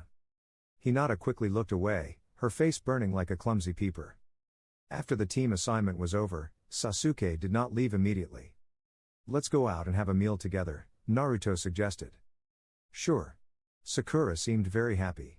She glanced at Sasuke beside her and agreed to Naruto's suggestion without thinking. In her heart, she silently gave Naruto a big thumbs up. I'm not going. Sasuke refused coldly. Hearing this, Naruto wasn't too surprised. He stopped and turned to look at Sasuke, then asked, "Are you unconvinced and want to go home to train? What does it have to do with you?" Sasuke's eyes were filled with detachment and indifference. If it were anyone else treated like this, they might get angry, but Naruto completely ignored this young Avenger's sneerness. "Let's get straight to the point, your attitude is just a waste of time," Naruto said. "We are already companions, and that can't be changed." "So what? What? Don't you even know what the power of teamwork is?" Naruto looked calmly at Sasuke. "Do you know what the power of cooperation is?" "I don't need companions." Sasuke coldly glanced at Naruto and then tried to leave. "Sasuke." Sakura was caught in the middle and reached out to grab Sasuke. "Forget him," Naruto said, "he's just a self-righteous brat. If you don't want to get stronger and just want to waste time, then go ahead and leave. Forever being a loser." "Say that again." Sasuke suddenly turned around and grabbed Naruto by the collar. "I'll say it 1,000 times. Naruto also glared at him. "I thought you were smart, but you're just an idiot. You." Sasuke's face was as cold as ice. "Naruto, Sasuke, stop it." Sakura stepped forward, grabbing their hands, trying to separate them. "Aren't we companions? He doesn't even consider you a companion at all. He only has himself in his eyes," Naruto said. "How can such a person have companions?" "I told you, I don't need any companions," Sasuke said. "I'm fine on my own, companions are just a burden." "Sasuke." Sakura, who was sandwiched in the middle, forced a smile and gently persuaded, "Naruto just suggested having a meal together. Maybe he has something he wants to share with us. Naruto has gotten much stronger recently. He must have some good training methods. It's worth listening to." After the words fell, a trace of hesitation flashed across Sasuke's face. After a moment of struggle, he finally let go of Naruto. Naruto didn't mind this. His original intention was to provoke Sasuke to join them for a meal and discuss matters. Just as Sakura said, he had information he wanted to share with the two. For a long time to come, the three of them will be undertaking dangerous missions together, risking their lives. Any pitfalls they could avoid beforehand, they should. Hardships aren't treasures, and suffering isn't a blessing, it's just something people can't avoid. All hardships lead to despair. The three arrived at a barbecue restaurant, ordering a few plates of meat and some juice. It seemed that this was Sakura's first time grilling meat by herself, and she seemed a little restrained in front of Sasuke. Sasuke sat coldly with his arms crossed. He seemed to be here just to listen to what Naruto wanted to say. Relying on his experience of dinner parties before the crossing, Naruto skillfully brushed a layer of oil on the grill, followed by a layer of cheese. The cheese-covered barbecue soon emitted a fragrant aroma, whetting their appetites. "Naruto, do you eat barbecue often?" Sakura was slightly surprised. "Well, I don't really have the money for it. It's just that I hunt often, so I have some experience with grilling meat," Naruto said modestly. He then distributed the grilled meat to Sakura and Sasuke, and started grilling another batch in the same manner. "Thank you." Sakura blushed for a moment. "Thanks," Sasuke said somewhat awkwardly. After finishing a plate of barbecue, the atmosphere among the three eased considerably. Sasuke quietly ate his meat. Although his face still looked like an ice block, his furrowed brows have relaxed. "Delicious." Sakura took a sip of juice and exclaimed with satisfaction. Seeing that the timing was right, Naruto didn't beat around the bush. He wiped his mouth and stared at the two for a while before speaking. "Do you know the inside story about this team assignments?" Sakura shook her head and said, "This is something that Hokage-sama has decided. It's probably related to our grades." Sasuke asked indifferently, "What does this have to do with us?" "Of course, it matters," Naruto said. "Gathering intelligence is one of the most important aspects of shinobi's missions. Knowing yourself and your enemy is the key to winning 100 battles. In the future, we might cooperate with or confront other teams. After all, there is still the Chunin exam, right?" "That makes some sense." Sakura nodded thoughtfully. "Naruto, do you know the inside story behind the team assignments?" "Of course." Naruto nodded and said. Team 8 consists of members from Konoha's reconnaissance clans. The Hyuga clan for visual scouting, the Inuzuka clan for scent tracking, and the Aburame clan for insect tracking.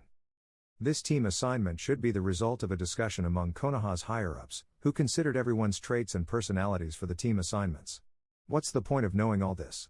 Sasuke asked, but his current tone was less confrontational and more inquisitive. "Of course, it's meaningful. From what I know, there is a female shinobi who is good at genjutsu among the Jonin, Naruto said. There's a high chance she will lead Team 8 this time. Genjutsu?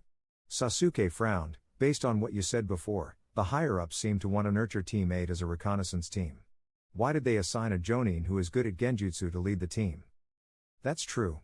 It seems like genjutsu wouldn't be useful for reconnaissance, right? Sakura asked, also a little confused. Iruka-sensei will introduce our Jonin instructors in the classroom this afternoon. But I sneaked into the office and stole the team assignment list. As he spoke, Naruto pulled a piece of paper out of his pocket. The paper clearly showed the team assignment details for 4 Jonin teams, with the name Hatake Kakashi written at the top of Team 7's list. Is he our Jonin instructor? Sakura stared at the name curiously. I'm really looking forward to meeting him. I wonder what kind of person he is. Sasuke glanced briefly at Team 7's section before his eyes settled on Team 8's Jonin instructor's name, Yuhi Kurenai. It was a completely unfamiliar name for him. There are many big and small clans in Konoha, some of which are powerful clans such as Hyuga and the Ino-Shika-Cho, and some small clans that you have never heard of, such as Yamakura, Aoyama, and Noaka clans. Naruto didn't respond to Sakura's comment, and thought to himself, our future teacher will be the disciple of my cheap father, the most reliable future Hokage, and the Rakudaime Hokage, the lazy Hatake Kakashi. Who is Yuhi Kurenai? Sasuke asked. The girlfriend of Asuma, the Jonin instructor of Team 10. Naruto replied, wondering if Sandaime was using his crystal ball to spy on him while eating. But thinking that Sandaime wouldn't be so perverted, and not sensing any watchful eyes, he didn't worry too much about it. Asuma? Sakura was confused, but quickly found the name on the team list, Sarutobi Asuma. He has the same clan name as Hokage-sama? Yes, Naruto said, looking at the two of them. The Team 10 led by Asuma is the younger generation of the 3 major clans in the village, the Ino-Shika-Cho, that is, Shikamaru, Choji, and Ino. So, the younger generation of the 6 clans, Hyuga, Inuzuka, Aburame, Yamanaka, Nara, and Akimichi are all disciples of the Hokage-sama's family.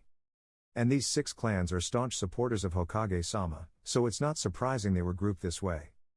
Naruto, how do you know so much? Sakura looked at Naruto and asked nervously. It was her first time encountering such adult matters, and she felt a little overwhelmed. Sasuke, however, remained calm. He still hadn't forgotten his original goal and stared at the list thoughtfully. Then, he looked up at Naruto and asked, so, you think there is a hidden purpose for assigning us to the same team? Congratulations, Sasuke-kun, you got it right. Naruto snapped his fingers. Nobles are in the same team as nobles, and civilians are naturally in the same team as civilians. Hearing this, Sasuke's eyes darkened as he glared at Naruto. That's it? Of course, there's more than that. Naruto suddenly smiled as he looked at Sasuke. Sasuke felt a chill run down his spine from being stared at by Naruto, and asked unhappily, why are you looking at me like that? Uchiha Sasuke, Naruto said with a smile, the Uchiha clan is known for its powerful combat capabilities, and it so happens that I'm from the Uzumaki clan. You might not have heard of it, but that doesn't matter. You just need to know that the Uzumaki clan is also very strong. And, having said that, Naruto glanced at Sakura, who had a dazed look on her face, and Sasuke, whose pupils were shaking.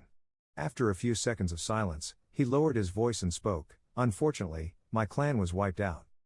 Our team isn't just a commoner team or a fallen noble team, but the team of rare bloodlines, Naruto said, except Sakura, of course.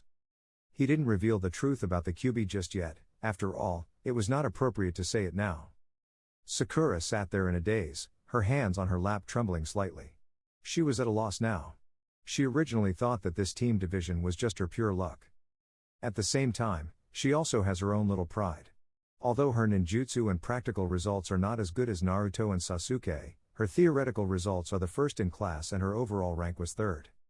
Although there is a certain gap between her and her 2 teammates, she believed that as long as she works harder, she could catch up to Naruto and Sasuke. However, when faced with the stark reality, her pride and self-esteem silently dissolved. It turned out that she was just a backdrop, an ordinary person. In Team 7, she was the one without any special traits. Both Sasuke and Naruto had unique backgrounds and talents, while she. The realization made her lose her appetite. She felt like she had fallen into an icy pit. Her stomach churned uncontrollably and she wanted to vomit. Sakura. Suddenly, a hand was placed on Sakura's shoulder, pulling her out of her spiraling thoughts. She looked up to see both Sasuke and Naruto staring at her. For some reason, their figures became increasingly blurred. "I'm fine," Sakura said, but the tremble in her voice betrayed her. Forcing a smile to cover her embarrassment, just as she wanted to say something else, she was startled by her own tears falling onto the table. The unexpected turn of events interrupted their meal and halted the information sharing. After leaving the barbecue restaurant, Sakura had calmed down. She apologized to the two for her earlier outburst, and both Naruto and Sasuke reassured her it was fine, bringing the trio closer. "Let's make these information sharing sessions a regular activity in the future. It'll benefit all of us," Naruto suggested, "but the contents must remain absolutely confidential." "I agree." Sakura raised her hand in agreement, smiling brightly. "Yeah." Sasuke nodded, which was considered as indicating his consent. Such sessions were indeed beneficial to them. Not only did they gain deeper insights about the village, it also increased the three people's sense of camaraderie within their small group. Naruto thought that with more trust and fewer unnecessary worries among them, their future days together would be much smoother. Just as Sakura was about to turn around and head back to the classroom, Naruto called out to her after a few steps. "Sakura." Sakura turned to look at Naruto in confusion. "What's wrong?" Naruto didn't say anything, but just pursed his lips at Sasuke, who still wore his usual stoic expression, beside him. "Young Master Sasuke has something to say to you." When Sasuke heard Naruto calling him young master, Sasuke shot him a cold glare. "Sasuke?" Sakura suddenly tensed up. Sasuke turned his face away proudly, and spoke after a long time, "We are companions." Sakura stood there in a daze. It took her a while to react and her eyes turned red again. "Don't cry, Sakura," Naruto comforted her with a smile. "Young Master Sasuke is right, you are not ordinary, you are our companion. Actually, there's nothing wrong with being an ordinary person. If we had the choice, he and I would prefer an ordinary life, but..." As he said so, Naruto spread his hands helplessly. "You know, things don't always go as we wish." Afternoon, in the classroom. Team 7's members sat idly in the classroom, waiting for their Jonin instructor. Naruto, well aware of Kakashi's habit of being late, was already dozing off on his desk. Sasuke sat by the window, his fingers interlaced on the desk, his gaze wandering among the lush treetops outside. Sakura lowered her head and stared down at the desk, feeling somewhat despondent. Although she had just been comforted by her companions, once the surroundings became quiet, she couldn't help but feel lost again. After what felt like an eternity, the classroom's door finally opened. The Jonin instructor of Team 7 arrived fashionably late, and the moment he stepped into the classroom, a lazy voice was heard first. "Yo, sorry. I was accidentally late. I am your Jonin instructor, Hatake Kakashi." The Jonin, who called himself Kakashi, probably in his early 20s.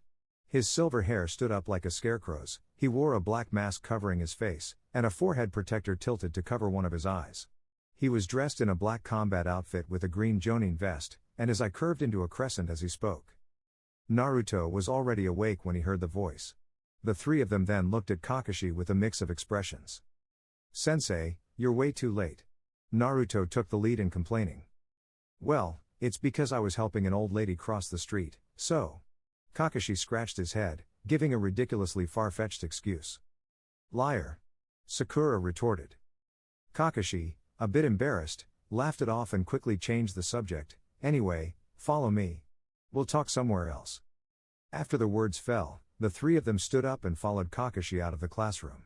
During this time, the three of them maintained a tacit silence. Kakashi had already gathered some information about the three from Sandaime, one of whom was a survivor of the Uchiha clan's massacre, and the other was the Kyuubi's Jinchuriki. Uzumaki Naruto, huh? The days ahead will not be easy. Walking ahead, Kakashi felt a slight headache. It's really hard to understand the decisions made by the village's higher-ups are doing. After making such decisions, they now wanted to train these two kids into shinobi. After sighing in his heart, Kakashi took a deep breath and geared up for the day. Early the next morning. Sakura was wearing casual clothes. After walking out of the alley, she paused for a moment in a brightly lit area, as if she was trying to determine the direction. "Here." Naruto waved at Sakura. The latter also waved with a smile on her face. As she got closer, Sakura realized that Naruto was standing at the entrance of a small restaurant. The last time they shared information was at a barbecue restaurant, and this time, it was at a small food restaurant again. Didn't Kakashi-sensei say not to eat breakfast? He said it's best not to, since it might make you throw up, Naruto said nonchalantly, but it's better to throw up than to fight on an empty stomach. Sakura hesitated, intending to refuse, but seeing Naruto and Sasuke both nodded at her, she nodded as well and sat down. After breakfast, the three of them rushed to the agreed location and waited. They waited for several hours, until the sun was high in the sky at noon, when Kakashi finally arrived. Well, there's a little girl who got lost on the road. Kakashi smiled shamelessly, without any sense of guilt for being late. Really? Kakashi-sensei is too much. That's right. What a lame excuse. TCH. Having had breakfast, the trio's complaints were more routine than genuine. This surprised Kakashi, who noted that they didn't seem to be hungry. Kakashi didn't care that his goal was not achieved. He pulled out 2 bells from his pocket and dangled them in front of the three. Alright, here are the rules for the test. I only have 2 bells. Only those who manage to get a bell before noon will qualify to become shinobi. In other words, one of you will be eliminated. Eliminated? Sakura suddenly became nervous. Kakashi-sensei, what happens to the person who gets eliminated? Hee. Kakashi's eye curved into a crescent moon shape as he smiled. Unfortunately, the person who gets eliminated will not qualify to become shinobi. They will also be tied to a log until sunset. If none of you manage to get a bell, you'll all go back to the academy for retraining. During this test, you can use any means necessary. Don't worry about hurting me, with your current abilities, it's nothing but a dream. With that, Kakashi paused and then tied the bells to his waist. Now, have I made myself clear? The three of them didn't answer, and Sakura's face turned pale. She didn't expect it would actually be a real battle. Her strengths lay in theoretical analysis and intelligence gathering, and combat was her weak point. Let alone taking the bell from Kakashi, it would be difficult for her just to get close to a Jonin. If one person had to be eliminated, it was undoubtedly going to be her. Naruto stood silently beside her. After the conversation at the barbecue restaurant yesterday, he hadn't shared any more information. Some things were better left unsaid, and there was no need to spoil everything. The true purpose of this bell test was to assess their ability to work together, but after yesterday's talk, their relationship had already tightened significantly. However, when faced with the dilemma of who to sacrifice, Naruto was unsure what the others will do. That's why he chose to remain silent. He wanted to help them avoid unnecessary detours, but he didn't plan to carry them through the journey. Additionally, he wanted to see how they would handle this choice. Suddenly, a familiar mechanical voice echoed in his mind. Option 1, use all your strength to snatch the bells, and then give them to Sakura and Sasuke. Reward, lava release. Option 2, do nothing, lie down in front of Kakashi, and accept being tied to the log. Reward, wood release. Looking at the panel that popped up, Naruto nearly choked. Wood release and lava release? Holy crap. I got them at the same time? What to choose? Yinbi's lava release is so powerful. If I really get lava release, would I still be afraid of water release? But even if I choose wood release, although it is rare, it is not likely I would be able to use wood release as the same level as Hashirama. This time, the system did not indicate the level of mastery of wood release, so it's probably just an entry-level wood release chakra attribute. Choosing lava release can also allow me to display my strength in front of Sakura and Sasuke. However, snatching the bell is not an easy task and I might fail. But if I chose to lie down, Sasuke would be left alone. What's to face Naruto Kakashi, doing spacing out at a time like those this? two getting the bells Sakura would be lay in slim. the grass, her While face full of Naruto was anxiety. caught in his dilemma, The test has Kakashi already had started, announced the so start why of was the he test. just standing there? Almost as soon as the Sasuke words stood fell, on a densely leafed Sasuke tree, and Sakura frowning as he disappeared watched from their Naruto, spots, unsure leaving of what he Naruto intended to standing do. there, lost in Kakashi thought. squinted and smiled at Naruto, then asked, "Are you planning to take the bell by force?" Naruto didn't say anything. No matter which of the two options the panel gave him, both are problematic. If he wanted to forcibly take the bell from Kakashi, he would have to reach the strength of at least elite Chunin, which meant that he would inevitably have to use Kyuubi's power. If the condition for passing the test is that the whole team will pass as long as one person gets the bell, then he can give it a try. However, Naruto already knew that Kakashi's intention was not this, and they needed to see him show a spirit of cherishing their companions and working together before he would let them pass. Taking a step back, even if they got the bells from Kakashi, how would they divide them? There were only 2 bells. Moreover, with Kakashi's personality, lying down and doing nothing might indeed lead to being judged as having a negative attitude and thus failing. Mastering the rare would release Kekkei Genkai could also bring a series of troubles. Danzo wouldn't leave him alone, and Sandaime wouldn't let him go either. In that case, he'll just use all my abilities. Sooner or later, he will still have to use Kyuubi's power. Anyway, the higher-ups, including Sandaime, valued Naruto's Uzumaki clan's physique and his status as Kyuubi's Jinchuriki, and wanted to brainwash him into a staunch supporter of the village. Otherwise, they wouldn't have deliberately set up a trap to get Naruto to steal the Scroll of Seals, and even prepared the multiple shadow clone technique for him. This thing is of little use to others. After all, if the chakra is not enough, it is no different from an ordinary shadow clone. Kyuubi's approval 2.2%. This was the power he could use now. Get the bells. Naruto bent his legs slightly and made a gesture of exerting force. All I have to do is get the bells, right? Of course. Kakashi flicked the bell on his waist and said with a smile, "Get one, and you pass the test. Then I'll take both." Kakashi felt that Naruto had suddenly become a different person when he spoke, and an extremely familiar feeling surged throughout his body. The orange chakra enveloped Naruto, making his face fade from view. In an instant, Naruto's small body shot forward like an arrow, causing Kakashi's pupil to dilate. The grass at Naruto's feet was uprooted, and fresh earth flew up. Naruto's speed was too fast. Under the influence of the Kyuubi's chakra, his movements were astonishingly agile. Almost in the blink of an eye, Naruto threw a punch, which Kakashi dodged by tilting his head. After the attack missed, Naruto swung his elbow horizontally, his body twisting violently in mid-air. As the elbow missed, his left leg had already chopped down heavily. Naruto. Sakura, hiding in the grass, was stunned, her mouth agape. A thought flashed through her mind, making her suddenly realize something: if we wanted to take the bells from a Jonin, it would be impossible without Naruto. Now that Kakashi-sensei's attention has been attracted by Naruto, I had to do something. This thought drove Sakura's body into action. While circling around Kakashi, she reached for her ninja pouch. Meanwhile, Sasuke, perched in the tree, had already thrown 6 shuriken at this time. The 6 shuriken sliced through the air, forming arcs that blocked Kakashi's escape routes. Kakashi, still looking relaxed, suddenly increased his speed, deftly dodging the 6 shuriken Sasuke had thrown. With a sharp sound, 3 kunai came flying. Sakura had synchronized her attack with Sasuke's rhythm, even though her position was less than ideal and she was too close to Kakashi. Thud, thud, thud. The 3 kunai embedded themselves in a tree trunk, missing their target. Genjutsu. Sakura looked at the approaching Kakashi and hurriedly formed hand seals. Genjutsu. Kakashi countered with hand seals of his own, using the same method against her. Of course, it was not a particularly advanced genjutsu, but it was enough to overpower Sakura's level of skill. Trapped in the genjutsu, Sakura froze and fell straight onto the grass. Too slow. Kakashi remarked as he effortlessly dodged Naruto's spinning kick, tilting his head to the side without even looking. And at that moment, he reached out and grabbed Naruto's leg, then flung him forcefully. However, instead of the expected scream, there was a puff of white smoke as Naruto transformed into a log upon hitting the ground. Body replacement technique?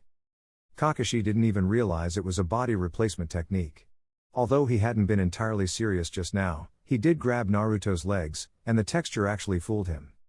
He didn't expect that the perfection of the body replacement technique used by a kid, who wasn't even a Jonin, was comparable to that of a battle-hardened Jonin. Not bad. Kakashi thought, feeling somewhat proud. But he soon realized something. He glanced down to see Sakura, who was under a genjutsu not far away, being carried away by Sasuke.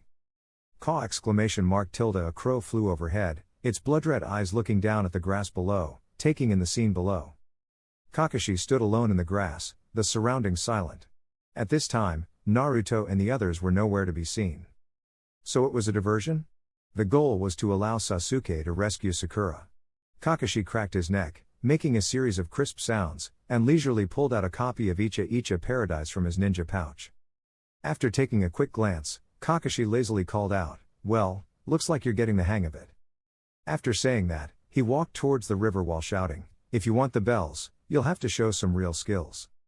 In the bushes, Naruto looked at Sasuke and said unhappily, "What are you staring at me for?" I can't break genjutsu. Before Naruto could finish his words, Sakura opened her eyes. Her pupils suddenly dilated, then contracted again. Upon seeing Naruto and Sasuke in front of her, she relaxed. Kakashi-sensei's hand seals were too fast, Sakura said with lingering fear. Seeing Naruto and Sasuke staring at her, Sakura blinked and looked back. Seeing that no one was behind her, she asked in confusion, "Why are you looking at me like that? How did you wake up by yourself?" Naruto asked.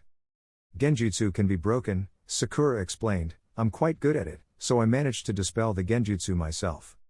It was mainly because Kakashi-sensei was holding back and didn't use his full strength. Naruto was silent. Sakura had indeed reached the limit for an ordinary person. She could reach this point without any special bloodline, all thanks to her good brain. Perhaps because of the blow she received yesterday, Sakura seemed much calmer currently. There was a hint of reluctance in her smile, and her face was full of fatigue. I haven't got the bell yet. Naruto muttered. The three of them hid in a forest, using tall bushes as cover. The surroundings were silent, and Kakashi seemed to be waiting on that patch of grass for them.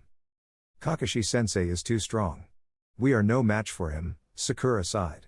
The scene of Kakashi performing hand seals was still vivid in her mind. The speed at which he formed hand seals, almost leaving after images, was probably 2 hand seals per second. No, it should be 3 or 4 hand seals, right? The speed at which he formed hand seals was so terrifying. It was simply not something a human could do. Hearing this, Sasuke's face was full of solemnity, but Naruto remained calm. Kakashi's hand seal speed was of course fast. After all, the title of the shinobi world's foremost master of ninjutsu was not given without reason. He was the first in Konoha, after Sandaime Hokage, to master all chakra nature transformations and know thousands of ninjutsu. Although Kakashi is not as powerful as Sandaime, his genius was undeniably deserved. We have to cooperate, otherwise, we have no chance of winning, Sasuke said expressionlessly. I'll handle the direct attacks, Sakura will create distractions, and Naruto will grab the bells. Wait, Sakura was a little panicked. I can't do it. My genjutsu is not effective against Kakashi-sensei. This is our only chance, Sasuke said firmly. Sakura lowered her head. At this moment, Naruto patted Sakura on the shoulder and said comfortingly, Sakura, we will buy you some time. You can use the opportunity to use genjutsu on Kakashi-sensei. We'll leave our backs to you, so you have to believe in yourself. After a moment's hesitation, Sakura gritted her teeth and nodded. The world of shinobi is cruel. If you could do it, you could, and if you couldn't, you couldn't. Naruto found that neither Sasuke nor Sakura had the same exaggerated personality as portrayed in the manga. They are just normal people. Sakura wasn't that obsessed, and Sasuke wasn't that aloof. They are top talents of their generation, and overall, their character was decent. Perhaps it is also related to the powerful strength displayed by Naruto. In short, for the time being, the three had formed a positive pressure between them. Coupled with Naruto's previous information sharing and the tacit cooperation just now, even though Team 7 hadn't officially formed yet, they already had a good rapport. No grudges, no arrogance, only the belief in mutual cooperation. Under the scorching sun, on the grassy field, Kakashi leaned leisurely against a wooden post, his eyes scanning Icha paradise. It seemed he was completely unguarded against everything around him. A wind rustled through the forest, and Kakashi stopped flipping through the book. 2 sharp sounds of wind from the jungle broke the silence of the grassland. Shuriken flew at Kakashi from the sun's reflection, flashing rapidly twice, aimed directly at Kakashi, who is next to the wooden post. Thud, thud. The shuriken missed, embedding themselves deeply into the wooden post. Kakashi had already jumped away, and before his feet touched the ground, Sasuke suddenly charged out from his flank. Wasn't the one who threw the shuriken Sasuke? Kakashi wondered silently in his heart. It can't be helped that Kakashi thought so. After all, in the information given by Sandaime, Sasuke's shuriken jutsu was the best among these 3, which made Kakashi subconsciously think that those shurikens just now were thrown by Sasuke. The throwing force is immense, so it can't be Sakura, which means, it must be Naruto. Kakashi muttered, he's unexpectedly good. While Kakashi was still in the air, Sasuke quickly formed hand seals the moment he rushed out. Kakashi also noticed Sasuke's surprise attack and stared at Sasuke's hands. Snake seal? Fire release? Snake, ram, monkey, boar, horse, tiger, 6 hand seals formed rapidly, and the Great Fireball technique was activated. The raging flames immediately spread toward Kakashi, forcing him to dodge again. But as he moved, Kakashi suddenly realized something was off. Though he had evaded, his movement seemed much slower. Genjutsu? He didn't dispel it right away, but looked in one direction and saw Sakura struggling to maintain the Genjutsu hand seal. Suddenly, Kakashi seemed to understand something. But before he could lower his head, 2 bell chimes rang in his ear. There was a bang and white smoke filled the air. A gust of wind blew past as his vision blurred.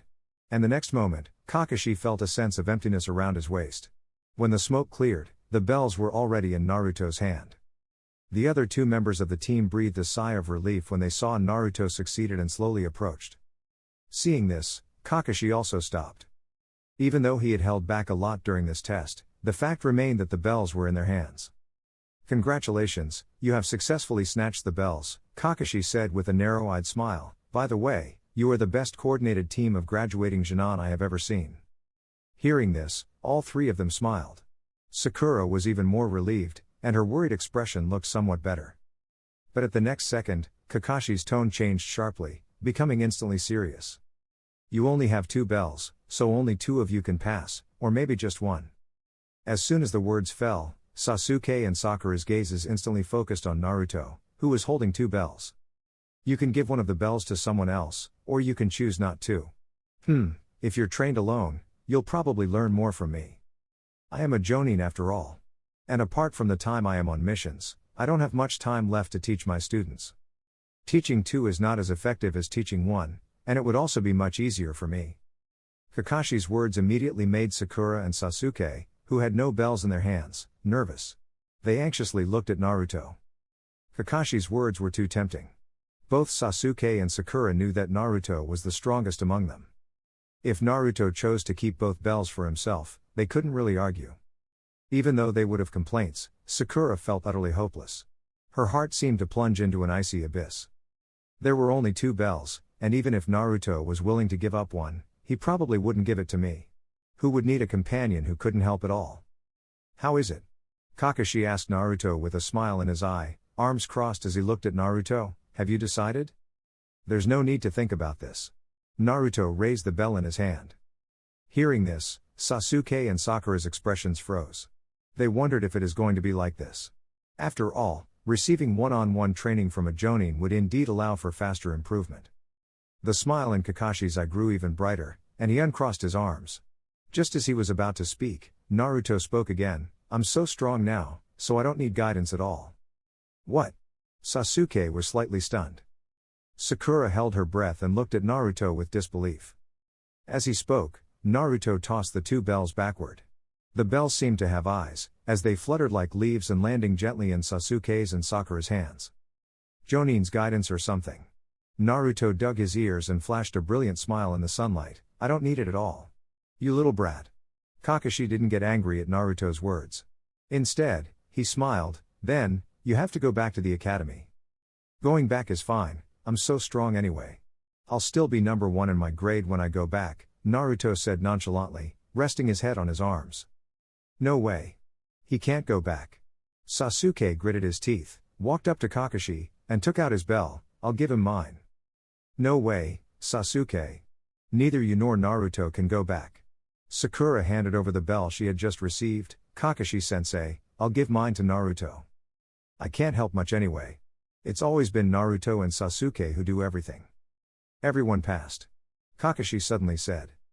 "Eh?" Sakura was stunned and the bell in her hand fell to the ground. "Ding-ling. Pass?" Sasuke was dumbfounded. "Yes, everyone passes." Kakashi reiterated. "Hokage Tower. That's the situation, Hokage-sama." Kakashi placed 3 files on Sandaime's desk. Hiruzen didn't say anything. His eyes were fixed on Naruto's file, which was placed at the top, puffing on his pipe with each drag. After a long while, Hiruzen put down his pipe and spoke. "Kakashi, what do you think?" "Hokage-sama, the performance of these 3 today was commendable, but among the Genin teams I've seen, they're the best," Kakashi said emotionlessly while standing in front of the Sandaime's desk with his hands behind his back. "Naruto seems to be able to use a small amount of Kyuubi's chakra. Uchiha Sasuke has mastered the fire release ninjutsu and has a strong chakra control. Sakura has a talent for genjutsu and medical ninjutsu. So I'm requesting additional personnel for Team 7 to speed up their training, so they can become independent sooner. Kakashi, you are too impatient.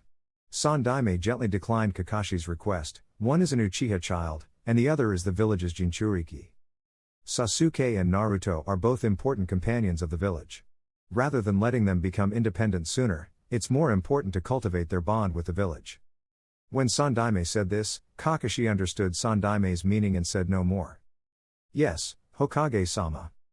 Sandaime watched Kakashi slowly leave the office, only sighing deeply once the door was closed. He then picked up the 3 files again, and examined them closely. On the other side, Naruto was lying on his bed, shaking a bell in his hand. This was a bell Kakashi gave to Naruto later, just as a memento. The breeze rustled outside the window, the bell in Naruto's hand tinkling in response. In life, one tree alone can't support a forest. In the future, Naruto would have to carry out missions with Sasuke and Sakura, and bonds would inevitably form. He also hoped that Sasuke and Sakura would become stronger, making missions easier. But regarding this village, Naruto didn't have much feeling for it. Being a shinobi was just a job, and working hard was just for food. With a click, Naruto gripped the bell and casually placed it on the headboard of his bed. But there is no point in thinking so much, I'll just take it one step at a time. At least I should earn money for food first, and deal with other things as they came. With that thought, Naruto closed his eyes. Time passed quickly, and the 3 continued their daily training of tree climbing and water walking. Since Naruto's chakra disorder problem had been solved, everything proceeded smoothly. The 3 of them trained tirelessly from dawn till dusk, long past the point of considering the time. Occasionally, they would do some D-rank missions, which was also a mandatory requirement in Konoha. Before Jinan team can accept C-rank missions or higher, they must complete a certain number of D-rank missions, which is somewhat like gaining experience. D-rank missions are simple, but the rewards are meager, and the money they can actually get is not much. And the days of relentless training have caused Naruto's appetite to increase significantly. Naruto had never thought of relying on the system for mastering the climbing trees and treading water. After all, it was still necessary to work hard on some basic things. With the help of the system, he has obtained some of the Kyuubi's power, lava release, and the full-level fishing mastery. Although he gave up the multiple shadow clones technique, he was not in a hurry. He can just ask the village for that ninjutsu when he becomes stronger. At worst, he felt that learning a shadow clone will be enough. Hinata seemed to be training as well, as he hadn't seen her for a long time. Even if he wanted to make some progress on the mission, he had no way to do so. July. Naruto, who was sleeping soundly, vaguely heard a knocking sound. He groggily opened his eyes, and the knocking sound became clearer. Someone was really knocking on the door. Who would come at this time? Knock, knock, knock. The urgent knocking was accompanied by a female voice. Hey! Naruto, open the door. I knew you would forget. We agreed on this. You promised. Naruto, who was still half asleep, went to open the door. When he saw the person in front of the door, he couldn't help but feel a little confused. Sakura? What are you doing here? Ah. Sakura was about to explode. You promised me a few days ago. I already reminded you yesterday, and you forgot again. Yesterday? Naruto really couldn't remember anything. After thinking carefully, he finally recalled it and asked tentatively, Sasuke's birthday? Yeah. Sakura turned her head away, looking a bit embarrassed. Good thing you remembered young Master Sasuke's birthday. Naruto yawned. It's all in the file, Sakura said as she stood at the door to the corridor. Sasuke-kun's birthday is July 23rd, Leo. You're October 10th, Libra. Naruto was a little surprised that Sakura actually remembered his birthday, and he didn't know what to say for a moment. See, it's easy to remember, right? Sakura asked. So, Sakura, when's your birthday? Naruto asked. March 28th, Aries, it's already passed. Sakura replied, but boys probably don't care about these things. Well, if I knew, I wouldn't have agreed to you, Naruto said casually. The training is so hard, and today is a rare day off. Alright, let's go. Come with me to pick a gift for Sasuke-kun. I don't know what to choose on my own, Sakura urged. As a reward, I'll treat you to barbecue. Okay. When Naruto heard that there was food, He mustered his energy and went back to his room to change clothes. The training for Team 7 had come to a temporary end, and their performance was still quite good. Kakashi had submitted a request to the village higher-ups for C-rank missions, but the review would take 2 days. For this reason, Team 7, for the first time in a month and a half, got a 2-day break. Unless something unexpected happened, after the break, they would have to take on missions again. At this time, the drunken Tazuna, the bridge-building expert from the Land of Waves, has arrived at Konoha village. The clouds hung low and dark, and after Naruto finished his morning routine and stepped out the door, the sky instantly darkened. It was as if someone had turned off a light above the clouds, plunging everything into darkness. Then, with a thunderous roar, the rain started pouring down without warning. Naruto and Sakura stood in the corridor at the entrance, looking at the heavy curtain of rain with speechless expression. Did the weather forecast in Konoha say it would rain today? Sakura stood by the wall, frowning at the almost instant blur of the white mist. Today's weather was gloomy in the morning, wasn't it? Naruto muttered, the good news is, I have an umbrella. About an hour later, the rain had lightened up a bit. Let's go, Sakura said, getting up. Okay. Naruto responded and locked the door before going out. With a snap, a black umbrella was opened. The two of them huddled under the black umbrella. Fortunately, the umbrella was large enough, so they didn't have to worry about getting wet. Naruto. Sakura broke the silence, seeming to be in a low mood. Why did those people look at us like that just now? Sakura asked with concern, aren't they also residents of the apartment? When they walked out of the apartment, Sakura saw for the first time the villagers, standing under the eaves, had dark and full of disdain expressions, as if they were looking at something extremely repulsive. Because you are walking beside me, they hate you too, Naruto said. Is that really okay? Sakura couldn't help but shudder. Naruto, you've always been looked at that way. She did not continue the conversation and stopped talking. It doesn't matter. Naruto seemed not to care. He held the umbrella in his hand and looked steadily ahead. The street under their feet was flowing with rainwater. Summer always brought abundant rain, and the black umbrella stood out starkly against the cold street. His voice was firm and cool, as plain as freshly cooled boiled water. I've long since stopped caring about them. Though saying that might be a bit harsh. But they are just brainless pests following the crowd. Or maybe, their hatred of me helps them unite. No one wants to be left out, right? The rain hit the black umbrella, making a rustling sound. Forgive me for saying this, but they are just existing, aren't they? Covered in human skin, the only meaningful thing they can do is to work and reproduce. Listening to Naruto's words, Sakura didn't know what to say. After passing through the old streets, the two stopped in front of a gift shop. Then, Naruto motioned Sakura to go in first. Sakura was a little confused and looked at Naruto in confusion. If you come in with me, the shop owner might not sell to you. Sakura was stunned for a moment after hearing this. She looked up at Naruto, then at the rain outside, and after hesitating for a moment, she turned around and went in first. After a while, Naruto estimated that Sakura probably had made her choice, so he walked into the store. The shop owner recognized Naruto, frowned as he gave him a glance, but said nothing. At that moment, Sakura was walking out, holding a gift, which is a cute blue plush doll. Naruto nodded, turned around and walked out the door. You're leaving without buying anything? The shop owner suddenly mocked from the doorway, next time, don't come to my shop if you have no money. Naruto ignored it and continued walking forward. Instead, Sakura felt as if her palm was pricked by a needle. Her brow furrowed deeply, and her fingers clenched tightly around the plush toy. Shinobi was forbidden from harming the civilians in their village, this is clearly stated in the Shinobi Code. The shop owner obviously knew this too, this is why he showed no restraint as he watched Naruto leave the store. Although she had mentally prepared herself, witnessing such blatant bullying right before her eyes, with the victim being her own comrade, was still hard to bear. Filled with resentment, Sakura threw the plush toy heavily into the shop owner's arms, startling him. What are you doing? I'm not buying anything from this crappy store. Sakura glared at the shop owner before storming out. Are you sick? Really? Sakura exited the gift shop and saw Naruto waiting for her under the eaves, shielding himself from the rain. She pursed her lips and said, the stuff in there was no good, so I didn't buy anything. Alright. Naruto didn't say much, opened the big black umbrella and stepped out into the rain. I plan to go to the ninja tools shop and buy a wrist guard for Sasuke. What do you think? Sakura forced a smile and said, I don't really know what boys like, so I wanted you to give me some advice. I didn't expect what happened back there, and I didn't think it through. I'm sorry. By the end of her sentence, Sakura's voice grew softer and softer. There's no need to apologize. I heard everything earlier. You could have bought it if you wanted, Naruto said nonchalantly. I don't care about what those bugs say. Bugs? Sakura blinked and didn't react for a moment. Well, I see those people as bugs. Naruto explained, in fact, aside from excluding me, they can't really do anything to me. They have no power and live their lives in confusion.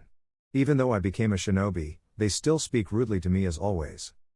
To me, they are just the bugs of Konoha. Whether they live or die doesn't matter to me. Sakura became increasingly nervous as she listened, so she quickly tried to change the subject. But just as she was about to speak, a flash of golden light caught her eye. Why are you walking together? Ino raised her umbrella and stood in the rain, looking at the two with curiosity. Sakura was afraid that Ino would know that she was shopping for Sasuke's birthday present, and she was also worried that Naruto might spill the beans, so she quickly explained. I had something to ask Naruto for help with. Ino stared at Sakura suspiciously. Since when did you two get so close that you'd ask each other for helps?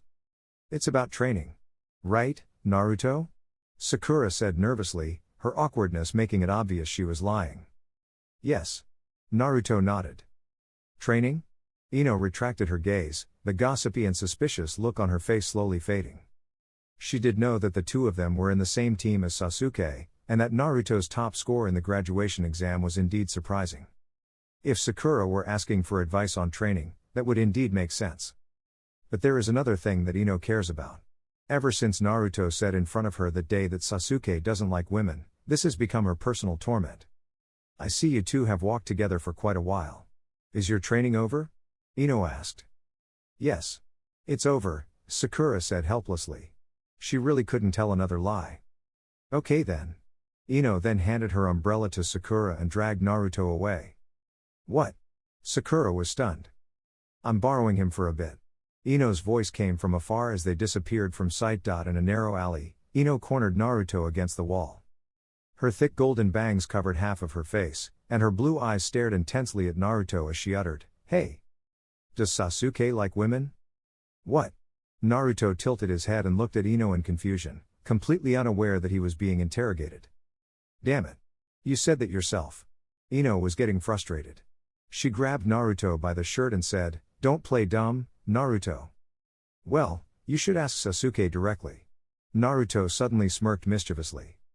Ugh, damn it. Ino was on the verge of losing it, clutching her head and shaking it from side to side. Does he like women or not? I have a way to verify it. Naruto chimed in at the right moment. What way? Ino looked up suddenly. Every year, Konoha shinobi have a chance to take a collective hot spring vacation, Naruto said with a smile. When the time comes, you can go directly to the men's side while Sasuke is alone. Go to hell. Ino, not getting the answer she wanted, took a deep breath and decided to give up. The Yamanaka flower shop wasn't far away. Naruto escorted Ino there before returning to his apartment. In fact, he actually had a pretty good relationship with the Ino Shikacho trio. The next day, Naruto's 2-day break ended. Kakashi gathered Team 7 and informed them that their mission had been approved. Moreover, he had taken the liberty of assigning them their first C-rank mission. Protecting a bridge-building expert from the Land of Waves? Sakura asked. Yes. Kakashi, with his usual laid-back demeanor and hands in his pockets, said, Stay alert. This is your first ever C-rank mission. Even though C-rank missions generally don't involve encountering enemies, anything can happen outside the village. Bandits, rogue shinobi, pirates, shinobi from other shinobi villages. Any of these factors could escalate the mission into a combat situation. I know, Kakashi-sensei. You're so nagging. Naruto, who was in a much better mood than during the rainy day yesterday, couldn't help but complain. When he left his apartment that morning, he had tossed a bag of garbage in the faces of those people with gloomy looks downstairs, which had lifted his spirits significantly. Those villagers were just like keyboard warriors.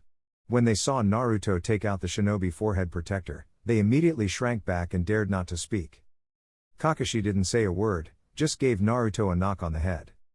Team 7. Gather at the village gate in half an hour. Dismissed. After saying that, Kakashi vanished in a puff of smoke. I'm really looking forward to this mission, Sakura said with a hint of longing. I wonder what kind of person that bridge building expert is like. Whatever. We're just there to protect the client, Sasuke said indifferently. It doesn't matter who he is. Kakashi already said there wouldn't be any combat in a C-rank mission. It's boring. Let's just get it over with and not waste time. Naruto glanced at Sasuke and noticed he was wearing a blue wrist guard on his left wrist. Naruto, what kind of person do you think the bridge building expert is? Sakura turned to look at Naruto, who was yawning at the moment. No idea. But since he's an expert, he must be an old man with a bad temper. Naruto scratched his face and said indifferently. Half an hour later, at the gate of Konoha village. Hey! Are you kidding me? I paid for protection. Now you sent 3 little brats to protect me.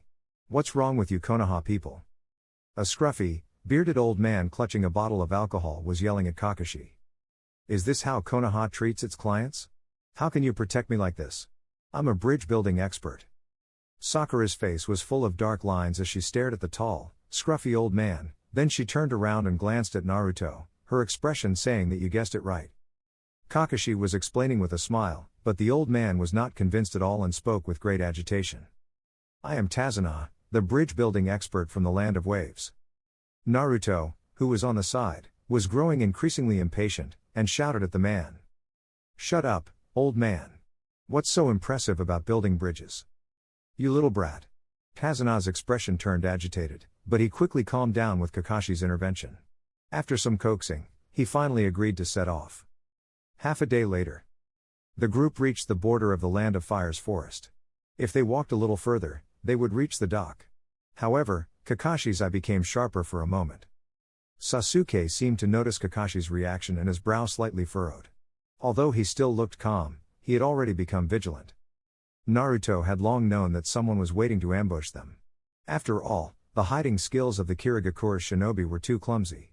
But he was not worried and continued to walk forward while humming a tune. As they walked, even Sakura in the team felt a little nervous. She couldn't help feeling uneasy when listening to Naruto's ambiguous humming. Just as she was about to speak, an unexpected turn of events occurred. 2 shinobi suddenly jumped out from the puddle on the road, wielding spiked chains, and charged straight at Kakashi. In that instant, the muggy wind stopped, and Naruto could feel the sweat sticking to his skin momentarily freeze. This mysterious feeling was fleeting. The black and white scene was suddenly filled with color, becoming vivid. A mechanical synthesis sound rang in his head again. At that moment, the frozen scene instantly came to life. Kakashi was attacked and blood was splattered everywhere. Naruto knew that this was Kakashi's body replacement technique, and ignored Sakura's screams. The 2 Kirigakura's shinobi thought they had dealt with Kakashi, so they charged towards the seemingly defenseless Naruto. Naruto, dodge, Sakura shouted in horror. But Naruto remained unmoved, as if he was frozen in place. Not far away, Sasuke clicked his tongue and threw 3 shuriken. The 3 shuriken temporarily repelled the 2 Kirigakura's shinobi. At this moment, Naruto finally moved. However, he didn't retreat, and instead charged towards them. Naruto. It's dangerous. Sasuke was also stunned. After regaining his senses, without any hesitation, he grabbed his kunai and rushed towards them. Sakura, protect Mr. Tazuna. Sakura only heard Sasuke's words before seeing Naruto and Sasuke rush towards the 2 enemy shinobi. Her heart pounded rapidly, a mix of panic and a hint of inferiority. They were all executing their first mission, but those 2 didn't seem as scared or apprehensive about confronting shinobi as she was. Just as she was distracted, Naruto's voice rang out ahead. Damn it! Are you messing with me? Options. Show yourself. Bang bang bang. The 2 Kirigakura's shinobi fell to the ground with bruised eyes and noses, while Naruto was still muttering strange words while continuing to beat them. Sasuke stopped halfway, with a look of shock on his face. While Kakashi, who should have been dead, was standing nearby perfectly fine, shaking his head as he looked at Naruto. All right, Naruto, that's enough. Kakashi glanced at Naruto, who was still punching and kicking the 2 Kirigakura's shinobi while muttering to himself. I need to ask them some questions. Hearing this, Naruto reluctantly stopped. He was sure that the momentary pause and desaturation of the scene were caused by the system, but strangely, no system options had popped up. That fleeting ripple, appearing and disappearing instantly, Felt like the system had experienced some dreadful glitch. Naruto wasn't sure what had happened to make the system appear and then retract so quickly. Was it broken? Naruto felt a bit uneasy. The last time, during the bell-grabbing test, he had chosen to give his all rather than doing nothing and take it easy. That option didn't make much sense anyway. Doing nothing? That would harm both himself and others. Even though he would gain would release, it could have meant the end of Team 7. At the same time, Naruto also realized one thing. The options given by the system weren't balanced, they seemed more random. The system had no emotions and just triggered options randomly. Whether it was a proactive choice or a passive one, neither was a perfect option. Once a choice is made, he will inevitably have to pay the opportunity cost. For instance, with Mizuki's invitation, Naruto had refused and gained full-level fishing mastery. However, at the same time, Naruto lost the opportunity to obtain the multiple shadow clone technique. However, Naruto did not regret it afterwards. Only people can use multiple shadow clone technique, so he will get it sooner or later. If he had agreed to Mizuki's plan, he would have to step into the touching drama set up by Sandaime and the other higher-ups, and force himself to suppress his nausea while expressing his loyalty to the village. After summarizing everything in his mind, Naruto also realized something. The system was just an aid, and any choice was meant to improve his situation. It is precisely because of the existence of the system that Naruto can obtain ninjutsu without relying on anyone, and he doesn't even need to establish any bond with Kyuubi to directly draw its power. This is the true purpose of the system, to save Naruto from many troubles. He could refuse things he didn't want to do and obtain everything he desired. Naruto thought silently, this is probably the true purpose of the take it easy system. Are you okay? Sakura asked worriedly. I'm fine. Naruto waved his hands to indicate that he was really fine. Hearing this, Sakura felt a bit reassured but soon remembered something and hesitantly asked. Naruto, why did you just stand still earlier? It was my first real battle, so I panicked a bit. Really? Sakura showed a relieved expression and said comfortingly, I was also shocked just now, my whole body went stiff. Rather than comforting Naruto, Sakura was comforting herself. When Kakashi was sliced into pieces by the two Kirigakure shinobi, Sakura's face turned as white as paper. Naruto nodded and said nothing more. Meanwhile, Kakashi's interrogation was progressing. The two Kirigakure shinobi were known as the Demon Brothers and were after Tazuna. But when Tazuna was asked about this, he remained silent. The mission had been accepted, so even though something felt off, abandoning the client was not an option. After some thought, Kakashi decided to push forward and complete the mission with Team 7. It was not until Team 7 reached the other side of the Land of Waves, aboard a boat heading towards the small island, that Tazuna revealed the truth. The person who wants me dead is a wealthy tycoon from a shipping company. I'm sure you've heard his name, Tazuna said with a helpless expression on his face.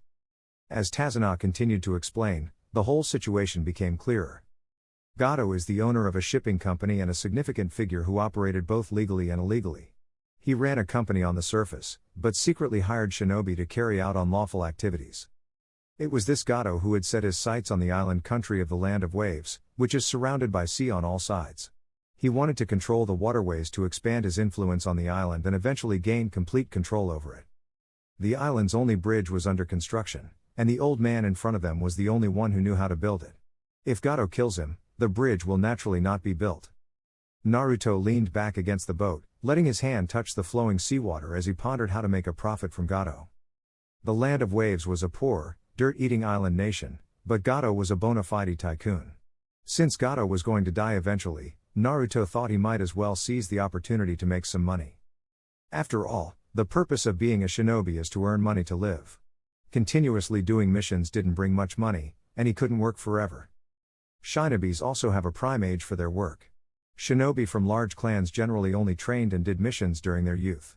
After that, they lived a more stable life, with regular hours and leisurely activities.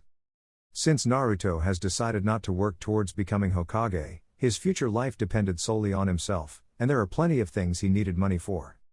Dating, buying a house, traveling. Come to think of it, Jiraiya's lifestyle wasn't bad either, traveling everywhere and visiting different hot springs with different women. Even in his 50s or 60s, he was still living well. While Naruto was lost in these thoughts, the boat reached the shore. Tazuna's lie gave Kakashi quite a headache. They could choose to abandon the mission. However, One of the purposes of taking a C-rank mission was to train Team 7, so Kakashi decided on the next plan. As long as they safely escorted Tazuna home, the mission would be considered complete. What should we do after this mission? Kakashi mused leisurely as they walked. How about giving Team 7 another 2 days off? That sounds good. Naruto was the first to agree. That's great, Sakura said with a smile. Sasuke didn't say anything, but his eyes are scanning their surroundings.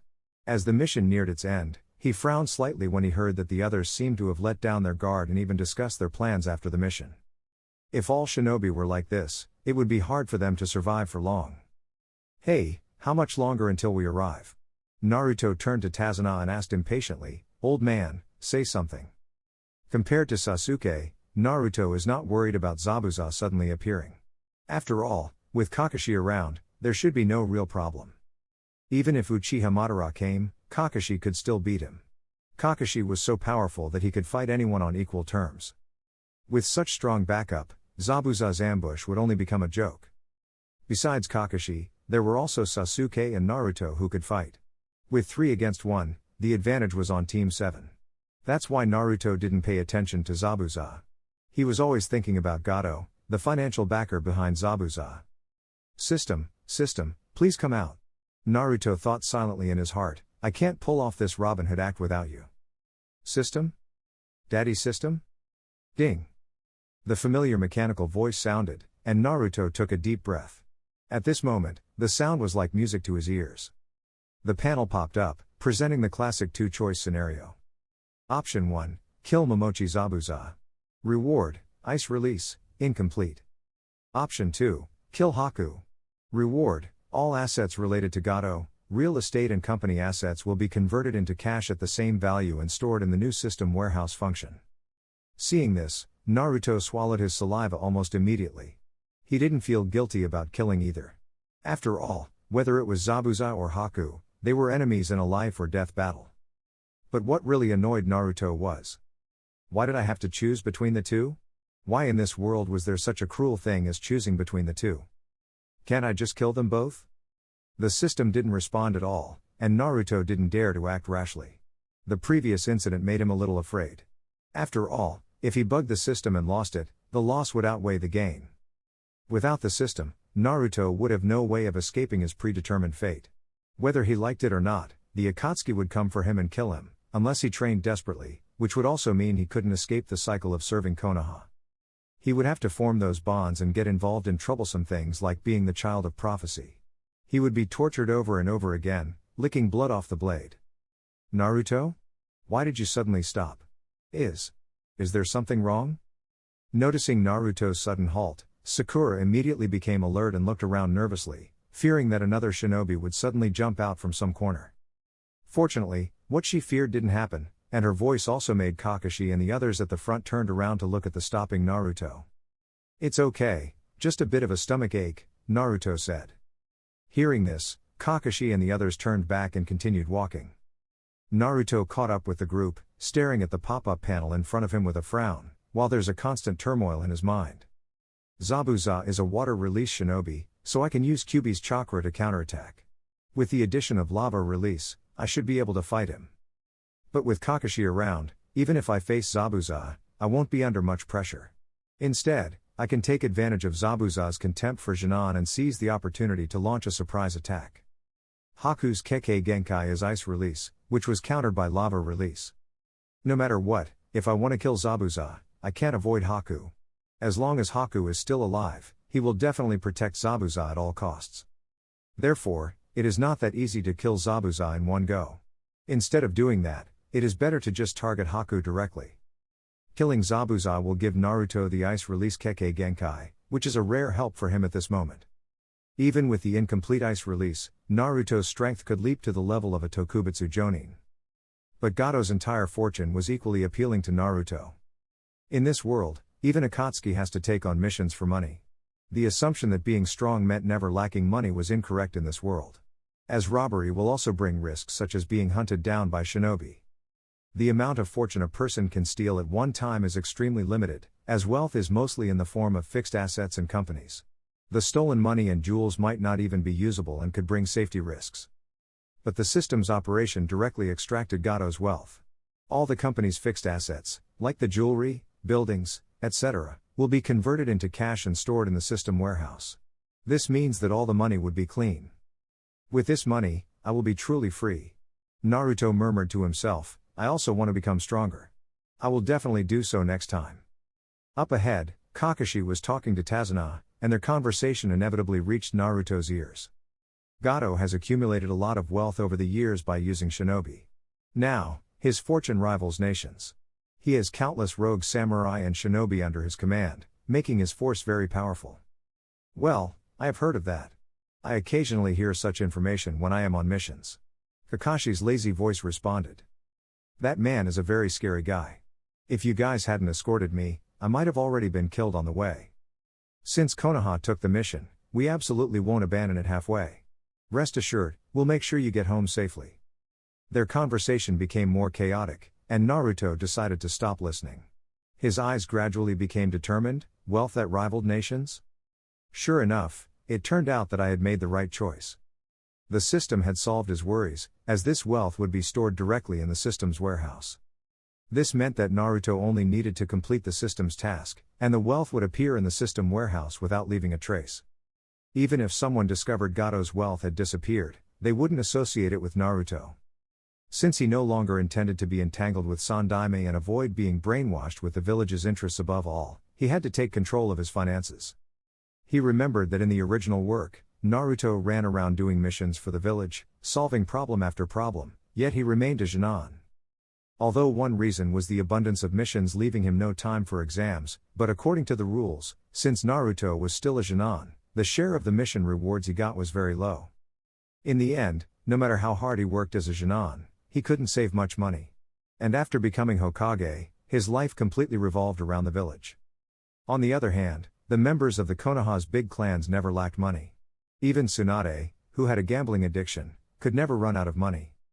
Moreover, the dowry given by the Hyuga clan is enough to last Naruto a lifetime. His financial situation before and after marriage couldn't be compared at all. Mooching is indeed more comfortable.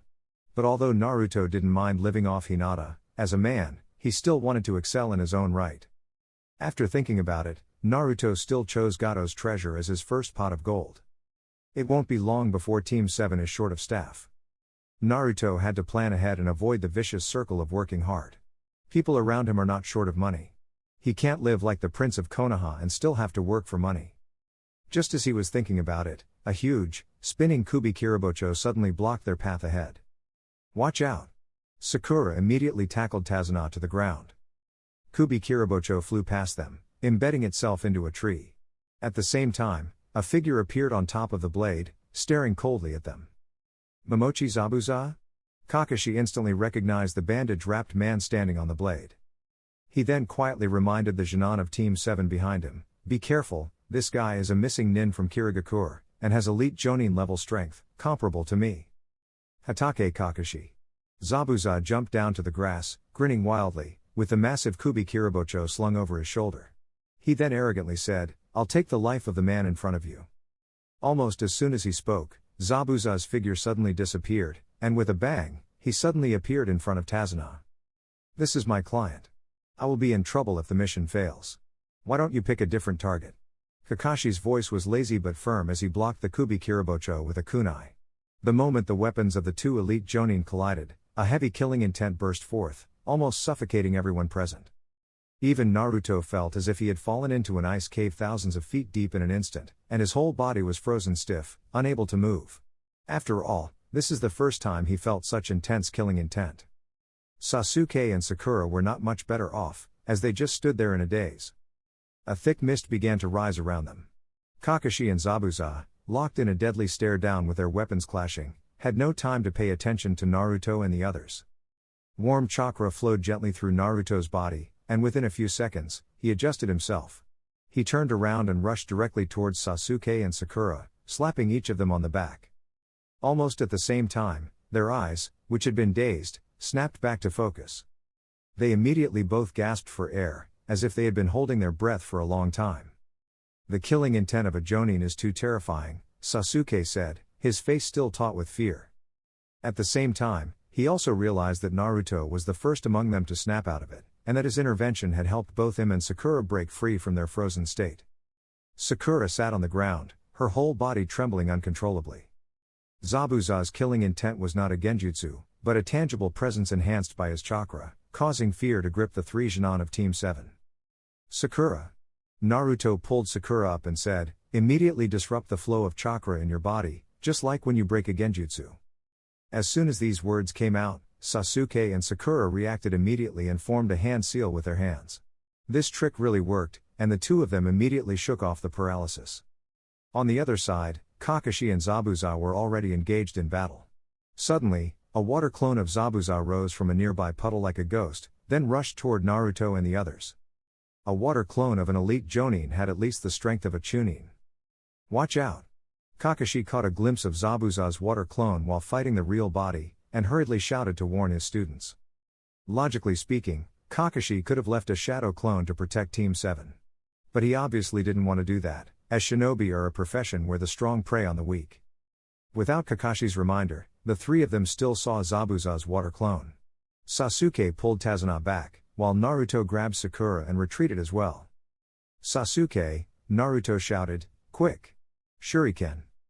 In response, 3 shuriken flew at Zabuza in a flash, and Naruto followed right behind them, clearly planning to engage Zabuza's water clone head-on. "Sakura! Genjutsu," Naruto commanded as he charged.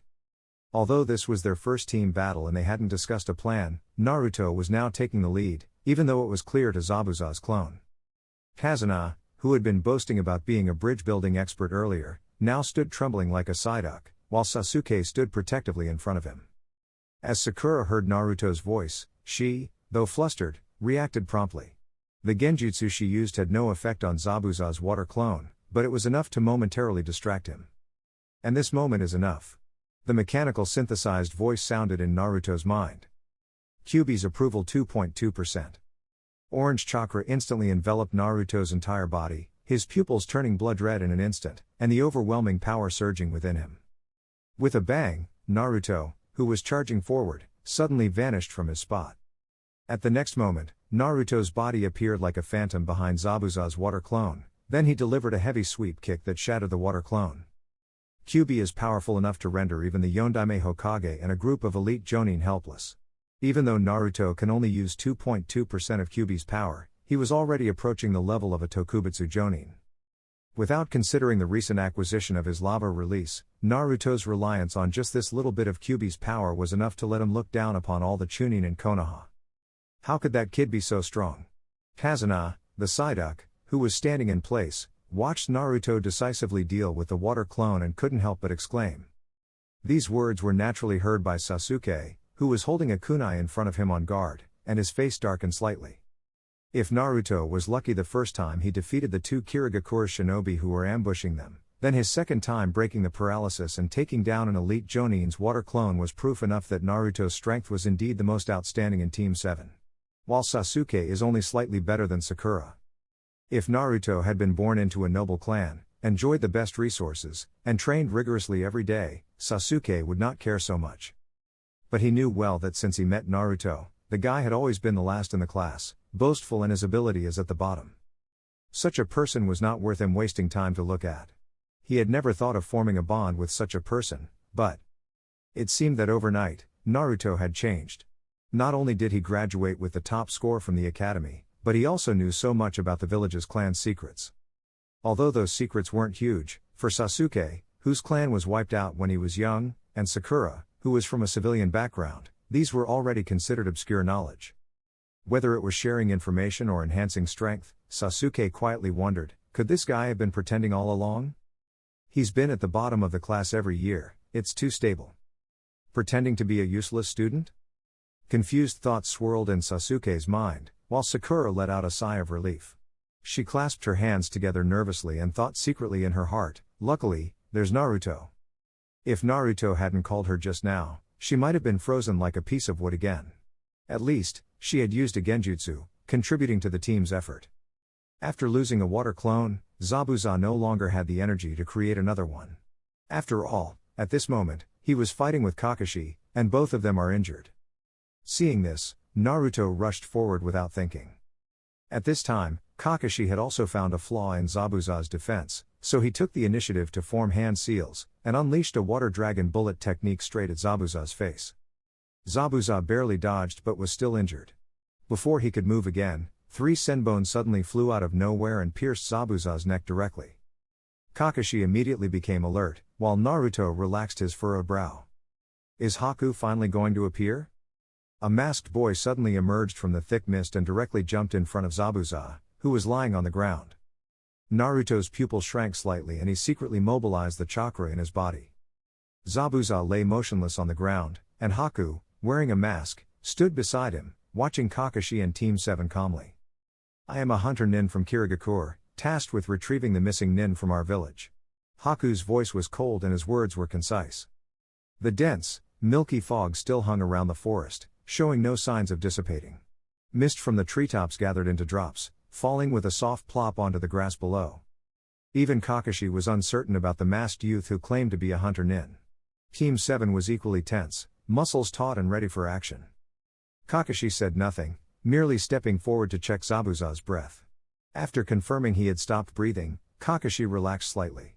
Since the enemy is dead, it was only right to return the body to Kirigakure. Kakashi-sensei, is he dead? Naruto suddenly appeared behind Kakashi, pointing at the motionless Zabuza with an innocent expression. Haku stood aside without reacting, his eyes scanning Naruto's face from behind the mask. Ah, he's dead. Kakashi, Konoha's top genius, replied perfunctorily, he was hit by my water dragon bullet just now, and then his throat was pierced by this hunter nin's needles, so he died just like that. At this moment, Naruto seriously doubted that Kakashi had seen through Zabuza's fake death and was intentionally letting him go. In fact, it is understandable since the 44 hand seals required for the water dragon bullet technique consumed too much of Kakashi's stamina. It is understandable that Kakashi is unwilling to take the risk of entanglement with the enemies, but still. Come on. As an elite Jonin, how could you not have the awareness of finishing off a target? Naruto planned to teach the naive Kakashi, the best holding back person in Konoha, a lesson, to let him know how powerful the most boastful, no, most ruthless shinobi in Konoha is. Hey, Kakashi-sensei, how come this guy can move if he's dead? Naruto said while pointing at the supposedly dead Zabuza lying on the ground. What? Kakashi's expression instantly became serious. He's already dead. Haku, who was trying to maintain his cool demeanor, couldn't help but retort, little brother, you must have seen it wrong. This man is a missing nin from Kirigakure. His body contains the village's secrets. Please allow me to take his body back. After saying this, behind the mask, Haku's face couldn't help but show nervousness, but fortunately, the mask covered his face so that he wouldn't be exposed. Zabuza, unable to withstand a prolonged battle against Team 7, had planned this fake death to escape. Haku had arrived as planned, and everything would have gone smoothly, until this blonde kid suddenly interfered. Kakashi looked at Naruto, then at Haku, and finally his gaze rested on the motionless Zabuza. In that case, please allow me to verify whether Zabuza is alive or dead. Sure. Haku replied. Kakashi stretched out his hand and slowly reached towards Zabuza's neck. Everyone's eyes were fixed on Kakashi's hand, with Sakura and Sasuke instinctively holding their breath. Lava release. Naruto, who was standing next to Kakashi, suddenly jumped up, a large amount of chakra surged out of his body, and his eyes instantly turned scarlet.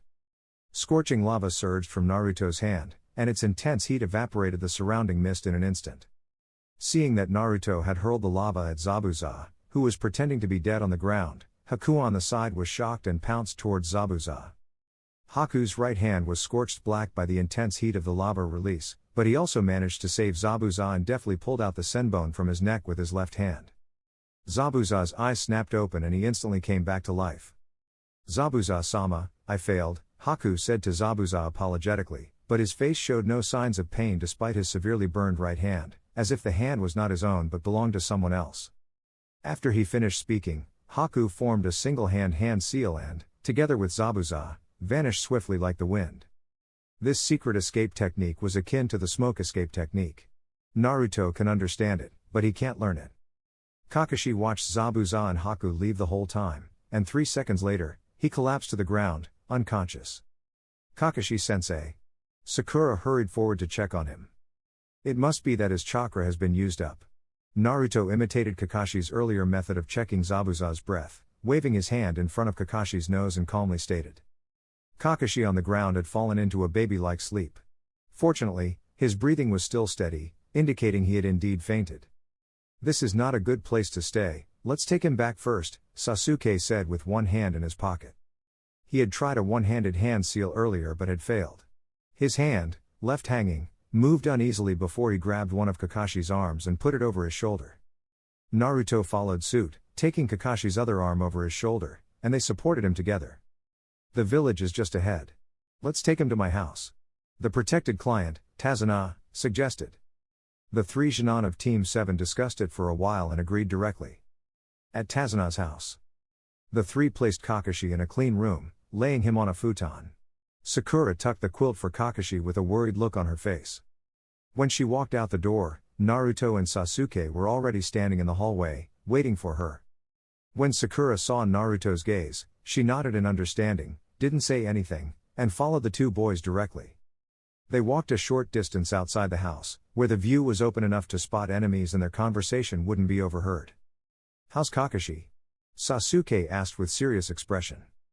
Sakura, with a tired look on her face, shook her head worriedly. "He just fainted from exhaustion. He should be fine." "We can't let our guard down until Kakashi-sensei wakes up," Naruto said. "The enemy could attack at any moment before they die." "Who are those people?" Sakura asked, visibly shaken. After all, it was her first time facing a life-and-death battle between shinobi. "The missing nin from Kirigakure." Sasuke was a little calmer and said calmly, "What concerns me is Zabuza's killing intent. He's as strong as Kakashi. And that man wearing the mask can form hand seal with one hand. We must be on guard against that skill when we face him next time. Then next time, we'll kill them." Naruto raised his hand and made a cutting gesture. "That masked shinobi's right hand is already useless. We must complete the mission, and with Kakashi-sensei's current state of not being able to fight, I want to ask you both something." At this point, Naruto lowered his voice significantly. "This mission was supposed to end here. We have already sent that old drunk back. But if we don't take this chance to kill those two while they are injured, it will be a hidden danger for us. I have a plan to kill those two Kirigakure's missing nin before Kakashi-sensei wakes up."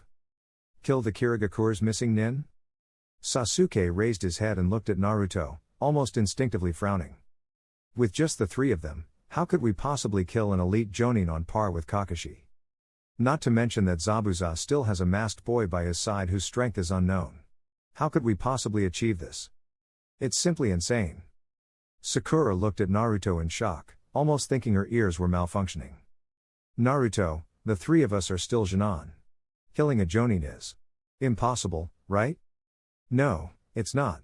Naruto raised his hand, and the hot lava release surged from his palm. "If we seize the opportunity, I can kill them." "What is that?" Sakura was stunned for a moment. "I don't know how I did it." Naruto scratched his head, feigning innocence. "It just came out during an emergency." Sasuke was speechless, his eyes began to wander. It seemed that ever since we left the academy, the gap between us had widened. The guy seemed to have said before that the other teams are almost all clans shinobi, so they probably inherited their clan's ninjutsu like the Uchiha clan in the past. But now the Uchiha clan no longer exists. Sasuke's eyes dimmed for a moment, and a feeling of powerlessness surged into his heart and then disappeared in an instant. "What should we do?" Sasuke raised his head and his eyes became determined. Either he becomes stronger in battle or he dies in battle. If things continued as they were, he would never have the hope of killing that man. "Strike while the iron is hot," Naruto said decisively. Kakashi-sensei was already seriously injured, not to mention Zabuza, who was at a disadvantage at the time. That masked boy's arm is also already useless. Now is the best opportunity. "Naruto." Sakura was stunned as she listened on the side. Then, she finally understood that these two people were really planning to kill those two missing nin. "But we don't know where they are." "I know." Naruto suddenly smiled. "They can't run far, so they must be hiding somewhere in the woods. Maybe it's a small wooden house, or a room in a building." Upon hearing this, Sakura looked at Naruto and then at Sasuke, realizing that at this point, both of them had made up their minds and there was absolutely no turning back. Wouldn't it be too risky? Upon hearing this, both Naruto and Sasuke looked at her. Sakura was a bit flustered and suddenly at a loss, and asked stutteringly. What's wrong? It's okay, Naruto said. Sakura, if we don't take action now, it will be even more dangerous when those two recover. We have no way out. Behind Zabuza is Gato. Didn't you hear what the old drunk, Tazuna, said? Gato has many rogue shinobi and rogue samurai under his command. If we don't eliminate Zabuza and the masked boy, we will have to face attacks from two forces. As he said that, Naruto held up 4 fingers. There are only 4 of us, 1 Jonin and 3 Jinan. If we face Gato and Zabuza together, we will have no chance. Although there are only 3 of us now, we only need to deal with a masked boy with half his hand disabled. No matter how you think about it, acting now is the best strategy. Naruto's words made sense. Sakura opened her eyes wide, and she had no way to refute him. Finally, she bit her lip and nodded in agreement. Seeing this, Naruto glanced at the two of them and said seriously. Believe me. This time, we will definitely win. Once we deal with Zabuza, Gato will be just a bug. Naruto wasn't exaggerating. Zabuza is the most powerful shinobi Gato could hire. After all, a profit-driven and unscrupulous businessman like Gato wouldn't spend a fortune hiring a legitimate shinobi. It must be known that his subordinates are a group of rogue shinobi and rogue samurai, in other words, thugs. He hired Zabuza simply because he saw the advantage of his missing nin status. Even so, he wanted to get his services for free. So the whole situation is easy to understand. Gato wanted to kill bridge-building expert, Tazuna. But when he learned that Tazuna had hired bodyguards from Konoha, he called in a backup hitter. Gato, wanting to cut costs, didn't use a legitimate platform to find a mercenary, but instead privately contacted Zabuza and promised to pay him after the job was done. However, Gato never intended to pay. He planned to swoop in and take advantage during the ensuing chaos. Night. For the first time, Team 7 undertook a solo mission, slipping into the forest under the cover of darkness. Found it. Naruto scouted the area, then jumped back to the others, and speaks in a hushed tone, they're in a 2-story cabin in the woods. Hearing this, Sakura couldn't help but feel nervous. I'll launch a frontal attack, you flank, and Sakura, you provide genjutsu support. How does that sound? Sasuke quickly proposed a battle plan. Okay. Naruto nodded, but there is one thing I want to confirm. What is it? The Uchiha clan can awaken the so-called Sharingan, right? Naruto said casually, Sasuke, it's best if you go all out from the start. This way Sakura will be safer. The longer this drags on, the more dangerous it becomes for Sakura. Me? Sakura was a bit confused, but she couldn't help but become more nervous. You don't have to worry about me. I can take care of myself. Sakura, your strength isn't in direct combat. Naruto looked at Sakura deeply and said, you don't need to push yourself. Sasuke and I will handle the fighting. You just need to support us with genjutsu. If the situation changes, we'll rely on you to help us get out. Hearing this, Sakura couldn't help but feel moved and nodded firmly. Don't worry, I can do it. Whether she could or not, Naruto didn't know. But he knew that Haku and Zabuza were right in front of him, and if he and Sasuke unleashed their strongest attacks from the start, Haku alone wouldn't be able to stop them. The 3 took their positions, each on a different side of the 2-story cabin. After exchanging a glance, Sasuke made the first move. He ran forward, throwing 3 shuriken at odd angles toward the cabin.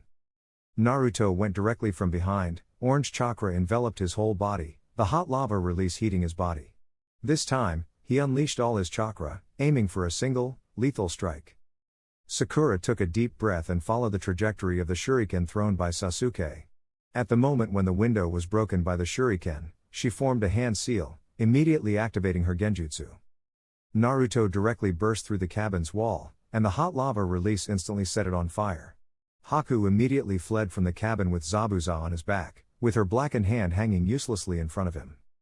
Sasuke, Naruto shouted. At this moment, Sasuke was blocking the direction of Haku and Zabuza's escape route, and his Scarlet One Tomoe Sharingan suddenly unleashed. Haku, who was still forming hand seals with one hand, was caught off guard and froze in place. Even though this time was less than a second, Sakura managed to seize the opportunity to cast another genjutsu on him. Die! Naruto was nearly frantic, his pupils were blood red. Seizing Haku's momentary pause, he rushed towards the two of them with lava all over his body, directly piercing Haku's chest. The scorching lava directly burned through the weakened Zabuza, who couldn't move. Both of them turned wide-eyed in disbelief, not expecting to meet their end in this unexpected ambush. At the Konoha's training ground, a jet-black crow with blood-red eyes swooped down from the sky. The sun cast its shadow on the ground, creating a swift-moving black dot. Sasuke paused his training, lifting his gaze from the grass.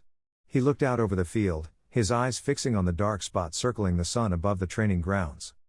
With his sharp gaze, Sasuke sensed something unusual and narrowed his eyes, ready to activate his Sharingan. Sasuke! Sakura's voice called from a distance. The girl, carrying a lunchbox, stood at the edge of the training ground, waving at him. The wind blew through her long hair, and her whole body was coated with a layer of gold in the sun. Thanks. Sasuke walked over to take the lunchbox and noticed it had 2 layers. For that guy? Yes. Sakura nodded and smiled awkwardly. After we came back that day, Kakashi-sensei was really furious. Naruto has to complete 20D rank missions by himself as punishment. Until he completes them, Team 7 can't take on any more missions. Kakashi meant well. If the village knew about this, I'm afraid even more severe punishment would be waiting for that guy, Sasuke said while eating a rice ball. Hearing this, a trace of worry flashed across Sakura's face. Kakashi-sensei altered the mission report, changing our individual actions to group actions under the leadership of the Jonin. Naruto also took full responsibility, so we don't have to be punished. But for some reason, Gato's shipping company mysteriously went bankrupt. I heard that Gato owed money and couldn't pay it back. He was killed in a revolt by rogue shinobi.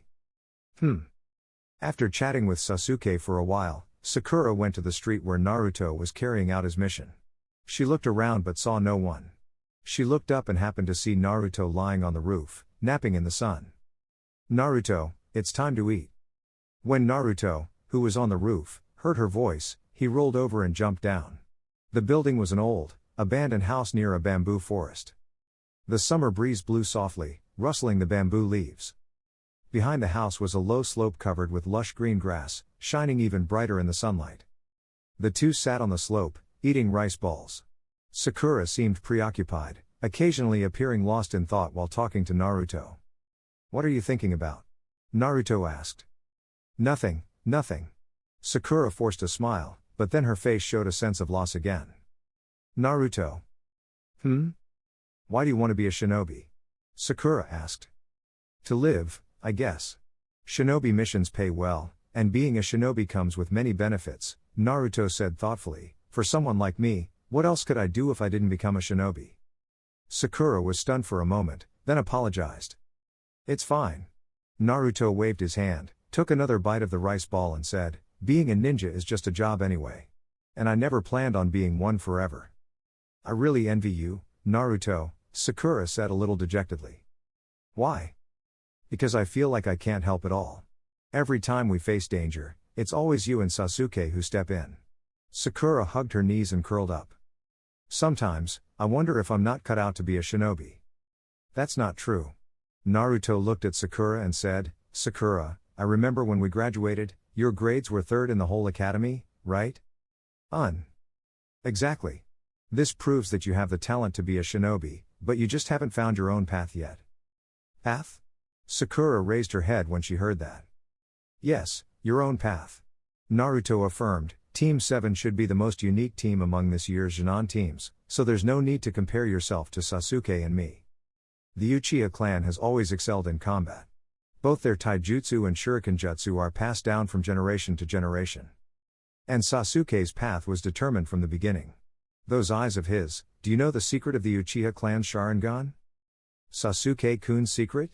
Sakura was a little surprised.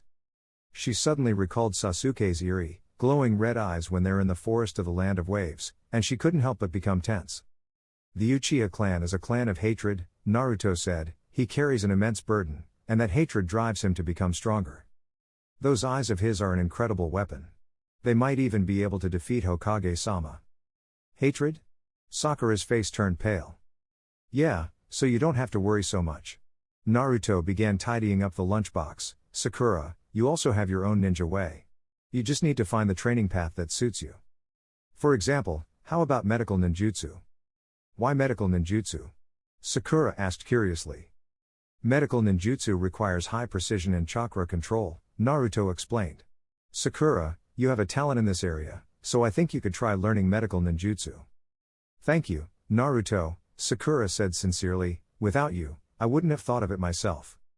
Well, we're teammates, aren't we? Naruto stood up and looked at Sakura, who was very touched. You should go back and think about it carefully. I've got to get back to my mission. With that said, he disappeared from Sakura's sight. Sakura looked in the direction Naruto had gone to with a complicated look. Finally, she sighed, picked up the lunchbox, and left. Naruto didn't go back to catching stray cats and dogs, but instead found another rooftop to lie down and continue basking in the sun. A panel popped up and Naruto opened the system storage with his thoughts. Looking at the dazzling array of treasures and cash inside, Naruto's face showed a satisfied smile. With all this money, I would never have to work for money again in my life. Yet, amidst the joy, Naruto also felt a sense of emptiness. With so much money, why do I still want to work so hard? How should I spend this money? Buying real estate in Konoha will definitely be a loss. In 3 years, Pain would flatten Konoha with his attacks. The next step is to break free from Konoha's control and gain autonomy. The QB in my belly belongs to Konoha, but it doesn't necessarily have to stay that way. Besides, that cheap father of mine hadn't asked my permission to seal the fox inside me. Why should I serve Konoha as a weapon for 70 years? On the rooftop, Naruto crossed his legs and sat up suddenly with a thought in his heart. Damn it, I couldn't just stay here. Now that I had enough money to last 10 lifetimes, it would be a shame if I were to be used as a weapon and tied up in Konoha. One person alone couldn't achieve much. If I want to gain power and influence in Konoha, I had to have a clan behind me. I also need to be stronger and then expand my clan, and use this money to revive the Uzumaki clan and restore its former glory as a sealing clan. Little piggy, be good, open the door, if you don't, I won't. Naruto strolled leisurely through the forest with his hands behind his back, humming a nursery rhyme, his eyes scanning everywhere for the missing cat. A cat had run away from Mrs. Yamanaka's flower shop, so she registered the mission at Hokage Tower and paid 5,000 Ryo for a D-rank mission. Since all the other teams were out on missions with their Jonin instructors during this period and only Team 7 was idle, so this mission naturally fell on the head of the unlucky Naruto, who made him act on his own and risk his life with Team 7 to hunt down Zabuza and Haku. Although they succeeded, it also made Kakashi furious. As punishment, Naruto had to complete 20 D-rank missions alone. Little cat, come out and go home with uncle. Ino? Mrs. Yamanaka? After shouting a series of things that might catch the cat's attention, Naruto still didn't hear any movement. In the end, he could only lie down on a bench by the road in frustration. Naruto? What are you doing sleeping here? Hearing a familiar voice, Naruto raised his head, and what came into view was a head of golden hair. Ino stood with her hands on her hips, leaning forward slightly to look at Naruto. Ino? Naruto didn't bother to get up. When did you return to the village? This afternoon. After the mission is over, Asuma-sensei gave us 2 days off. Ino sat next to Naruto. My mother's cat is missing. Oh, I know that. I'm the Genin who accepted that mission, Naruto said, leaning back on the bench and pointing at himself. Under the street light, the two people were not far away from each other and looked at each other casually. Naruto was wearing a black t-shirt and loose brown shorts, with a completely nonchalant look on his face. Hey, you. Ino grabbed Naruto's clothes and said angrily, since you accepted a mission from someone, you need to show some effort. After that, Ino forcefully pushed Naruto to the other side of the bench. But Naruto, still lying down, didn't care and said nonchalantly, yes, Ino-sama, you're the best. So find the cat, and I'll treat you to barbecue. That's your mission. Why are you just lying here? Ino was getting exasperated. It's my mission, but I can also hire you, Naruto said nonchalantly. The village never said a shinobi can't hire another shinobi to complete a mission, right? That's true, but I have no obligation to help you find the cat. Ino glared at Naruto. Ino, you don't want Mrs. Yamanaka to be sad, do you? You. Stop saying useless stuff, Ino. If we find the cat, I'll treat you to barbecue. Besides, for you to be out this late, you must be looking for the cat, right? After hearing this, even though she was still unhappy, Ino had to compromise. Holding back her anger, she stood up and walked to Naruto, leaning down to look at Naruto's face with a displeased look and said, get up and look for it with me. Hurry. Yes. Naruto yawned as Ino forcefully dragged him up, pulling him along by the hand. Honestly. How can you be like this? Ino grumbled as she tugged Naruto forward, continuously complaining. Bastard. If you take on a mission, do it properly. Who are you showing this lazy attitude to? Don't you want to get home early? It doesn't matter whether I go home or not. Naruto suddenly said, I was planning to sleep on the bench all night. Stop saying things like that and start looking properly. Ino paused for a moment, but continued dragging Naruto forward. Ino, I think I heard something over there. After listening carefully in the forest for a while, Naruto pointed in a direction and said. Got it, Ino said impatiently. In the moonlight, Ino pushed Naruto aside and walked forward, but she tripped and was about to fall forward. Just as she was about to regain her balance, Naruto grabbed her. What are you doing? Naruto asked, tilting his head in confusion. Me? Can't you see that I tripped? Ino replied irritably. Oh, then I'll let go. Naruto pretended to release her hand, causing Ino's pupils to shrink in panic. Naruto! Ino screamed as she desperately grabbed onto whatever she could. Naruto wanted to grab her again, but Ino grabbed at his clothes at this moment. Shit! Naruto was caught off guard and cursed in surprise. However, it was too late. Naruto fell in the direction where Ino fell, and with a ripping sound, his clothes were torn. Ouch! Ino opened her eyes to find Naruto on top of her. Their lips weren't so precisely aligned, but Naruto's clothes had been torn by her and his head was resting near her neck. That spot. This is bad. Ino felt the warmth coming from her neck and her face flushed instantly. Naruto! Get off me, Ino shouted with a red face. Stop pulling my clothes, Naruto yelled, then screamed again, stop pulling. Your hands. After a chaotic struggle, Ino got up from the ground, wiping the moisture from her lips, and said, What did you do? I didn't do anything, don't talk nonsense Ino. Naruto jumped up, covering his tattered clothes. How am I supposed to go home like this? Ino's anger was almost visible to the naked eye, and she clenched her fists tightly. Just as she was about to teach Naruto a lesson, a meowing sound was heard. A pure white cat walked gracefully out of the bamboo grove, passing by the quarreling pair, giving them a glance. Under a large green tree outside the Yamanaka flower shop, Ino pulled out a white shirt from behind her and handed it to Naruto, saying reluctantly, Here, you are not allowed to do weird things with my clothes. Huh? Naruto pouted and said, Why would I do that? Besides, you were the one who tore my clothes first. Apologize sincerely, damn it. How would I know if you would? Ino argued. As it was already late at night, her voice softened, Anyway, I'm sorry. Hearing the usually strong-willed Ino apologize, Naruto was taken aback and didn't know how to react. Well, since you've apologized, I'll forgive you. Naruto scratched his head and said, It was partly my fault too. How about I treat you to barbecue? Ino looked up and stared at Naruto for a long time with complicated eyes, then asked, You really want to treat me to a barbecue? Yeah. Naruto nodded. Barbecue is expensive. I've saved up some money from the missions I've done recently. Anyway, Naruto said, You don't have to worry about this. All right then. Ino nodded and said, Since you sincerely invite me, I will mercifully agree to your invitation. But I'm also rich, so I'll be the one treating you, idiot. Looking at Ino turning and walking into the Yamanaka flower shop, Naruto, from a distance, tilted his head and thought to himself, I really had too much money to spend. She didn't misunderstand anything, did she? Naruto shook his head and watched the brightly lit Yamanaka flower shop for a while before turning and leaving. A barbecue meal was nothing to him now. A drop in the bucket? Not even that, probably. The system had transferred all the savings from years of illegal transactions of Gato's shipping company, amounting to approximately 800 billion ryo. Even Naruto was dumbfounded when he first saw such a long string of zeros. He had been poor before crossing over, but after crossing over and relying on the system, he became incredibly wealthy. Unfortunately, wealth that couldn't be flaunted was like wearing brocade clothing at night, which was somewhat frustrating to him. For now, he could only show off a bit with a barbecue meal. Yamanaka flower shop. Ino handed the cat back to a middle-aged woman dressed like a noble lady.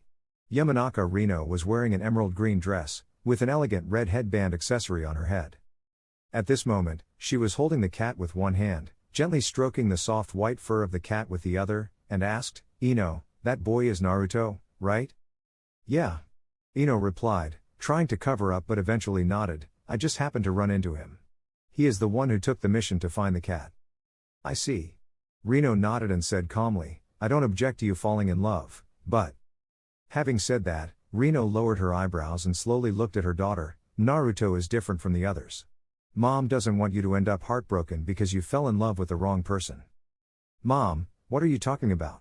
Ino said in a panic, you misunderstood, there's no way I would like that annoying guy Naruto. Ino. Rino looked at her daughter gently and said, the family crest of the Yamanaka clan is the purple Lespedeza flower. Do you still remember its meaning? Healthy growth, positivity. Ino was a little at a loss for words, positive love. Mom is just giving you some advice. Rino turned and went upstairs, leaving behind a sentence, rest early, Ino. Okay, Mom. After washing up, Ino lay on her bed, staring at the ceiling in a daze. The events of the evening and her mother's words echoed in her mind. If her mother hadn't mentioned it, she wouldn't have thought in that direction at all. It was Naruto, after all. There was no way she could like that guy. Always pranking and lazy, although it was unclear why Naruto had recently improved so quickly, she still disliked his appearance. The two had never gotten along since they were kids. But. Ino covered her eyes with her hands, light seeping through the gaps between her fingers. She couldn't help but squint her eyes, and couldn't help but recall the scene in the bamboo forest. The back of her neck felt faintly hot, causing Ino to feel a burst of irritation. The heart of a young girl instantly became as tangled as the green vines climbing the courtyard walls. Ichiraku ramen. The half-warm curtain at the entrance was lifted. Tucci glanced at the visitor with his small eyes and then tossed a piece of ramen into the pot. The usual, right? Naruto. Yes. Naruto hesitated for a moment, but still didn't say the words give me the most expensive one. Those words were stuck in his throat. Moments later, steaming hot ramen was placed in front of Naruto. The Chunin exams are coming up soon, right? Tucci, standing at the counter, asked with a smile, his small eyes squinting. Really? Naruto was slightly stunned. Well, recently the teachers from the academy who come here for ramen have been talking about it a lot. Hearing it often enough, I naturally got to know about it, Tucci said. Naruto, you would participate in the Chunin exams too, right? Do your best.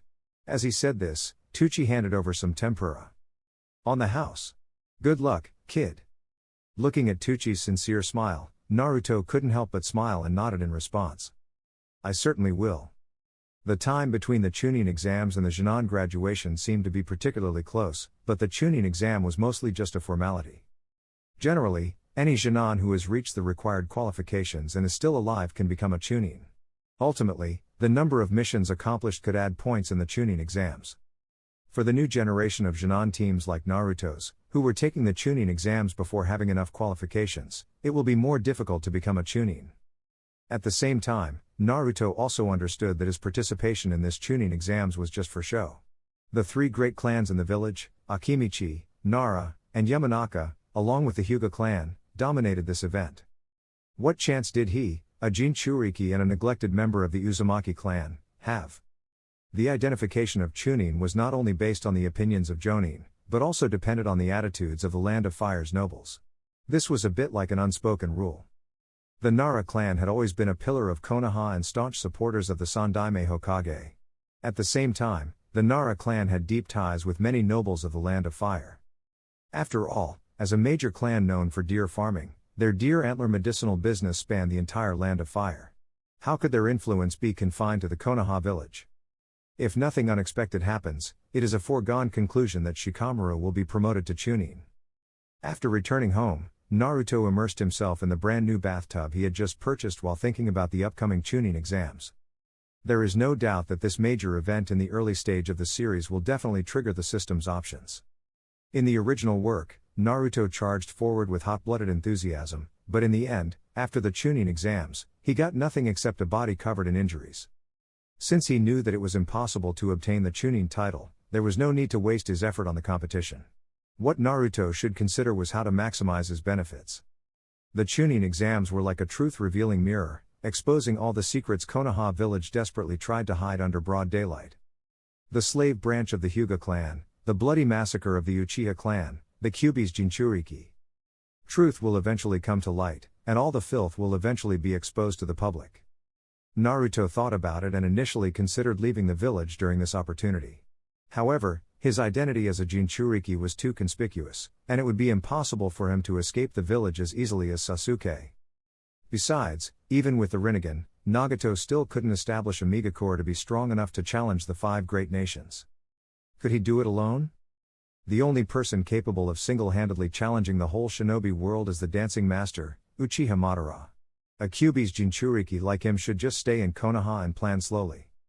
Future travels would have to be under the guise of missions, which was a bit frustrating for him. But there are benefits. After all, he is not short of money.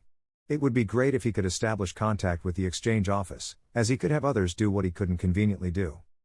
If he wanted to revive the Uzumaki clan, aside from gathering the clan members scattered around the shinobi world, the only thing he can do is to spread his seeds as soon as possible.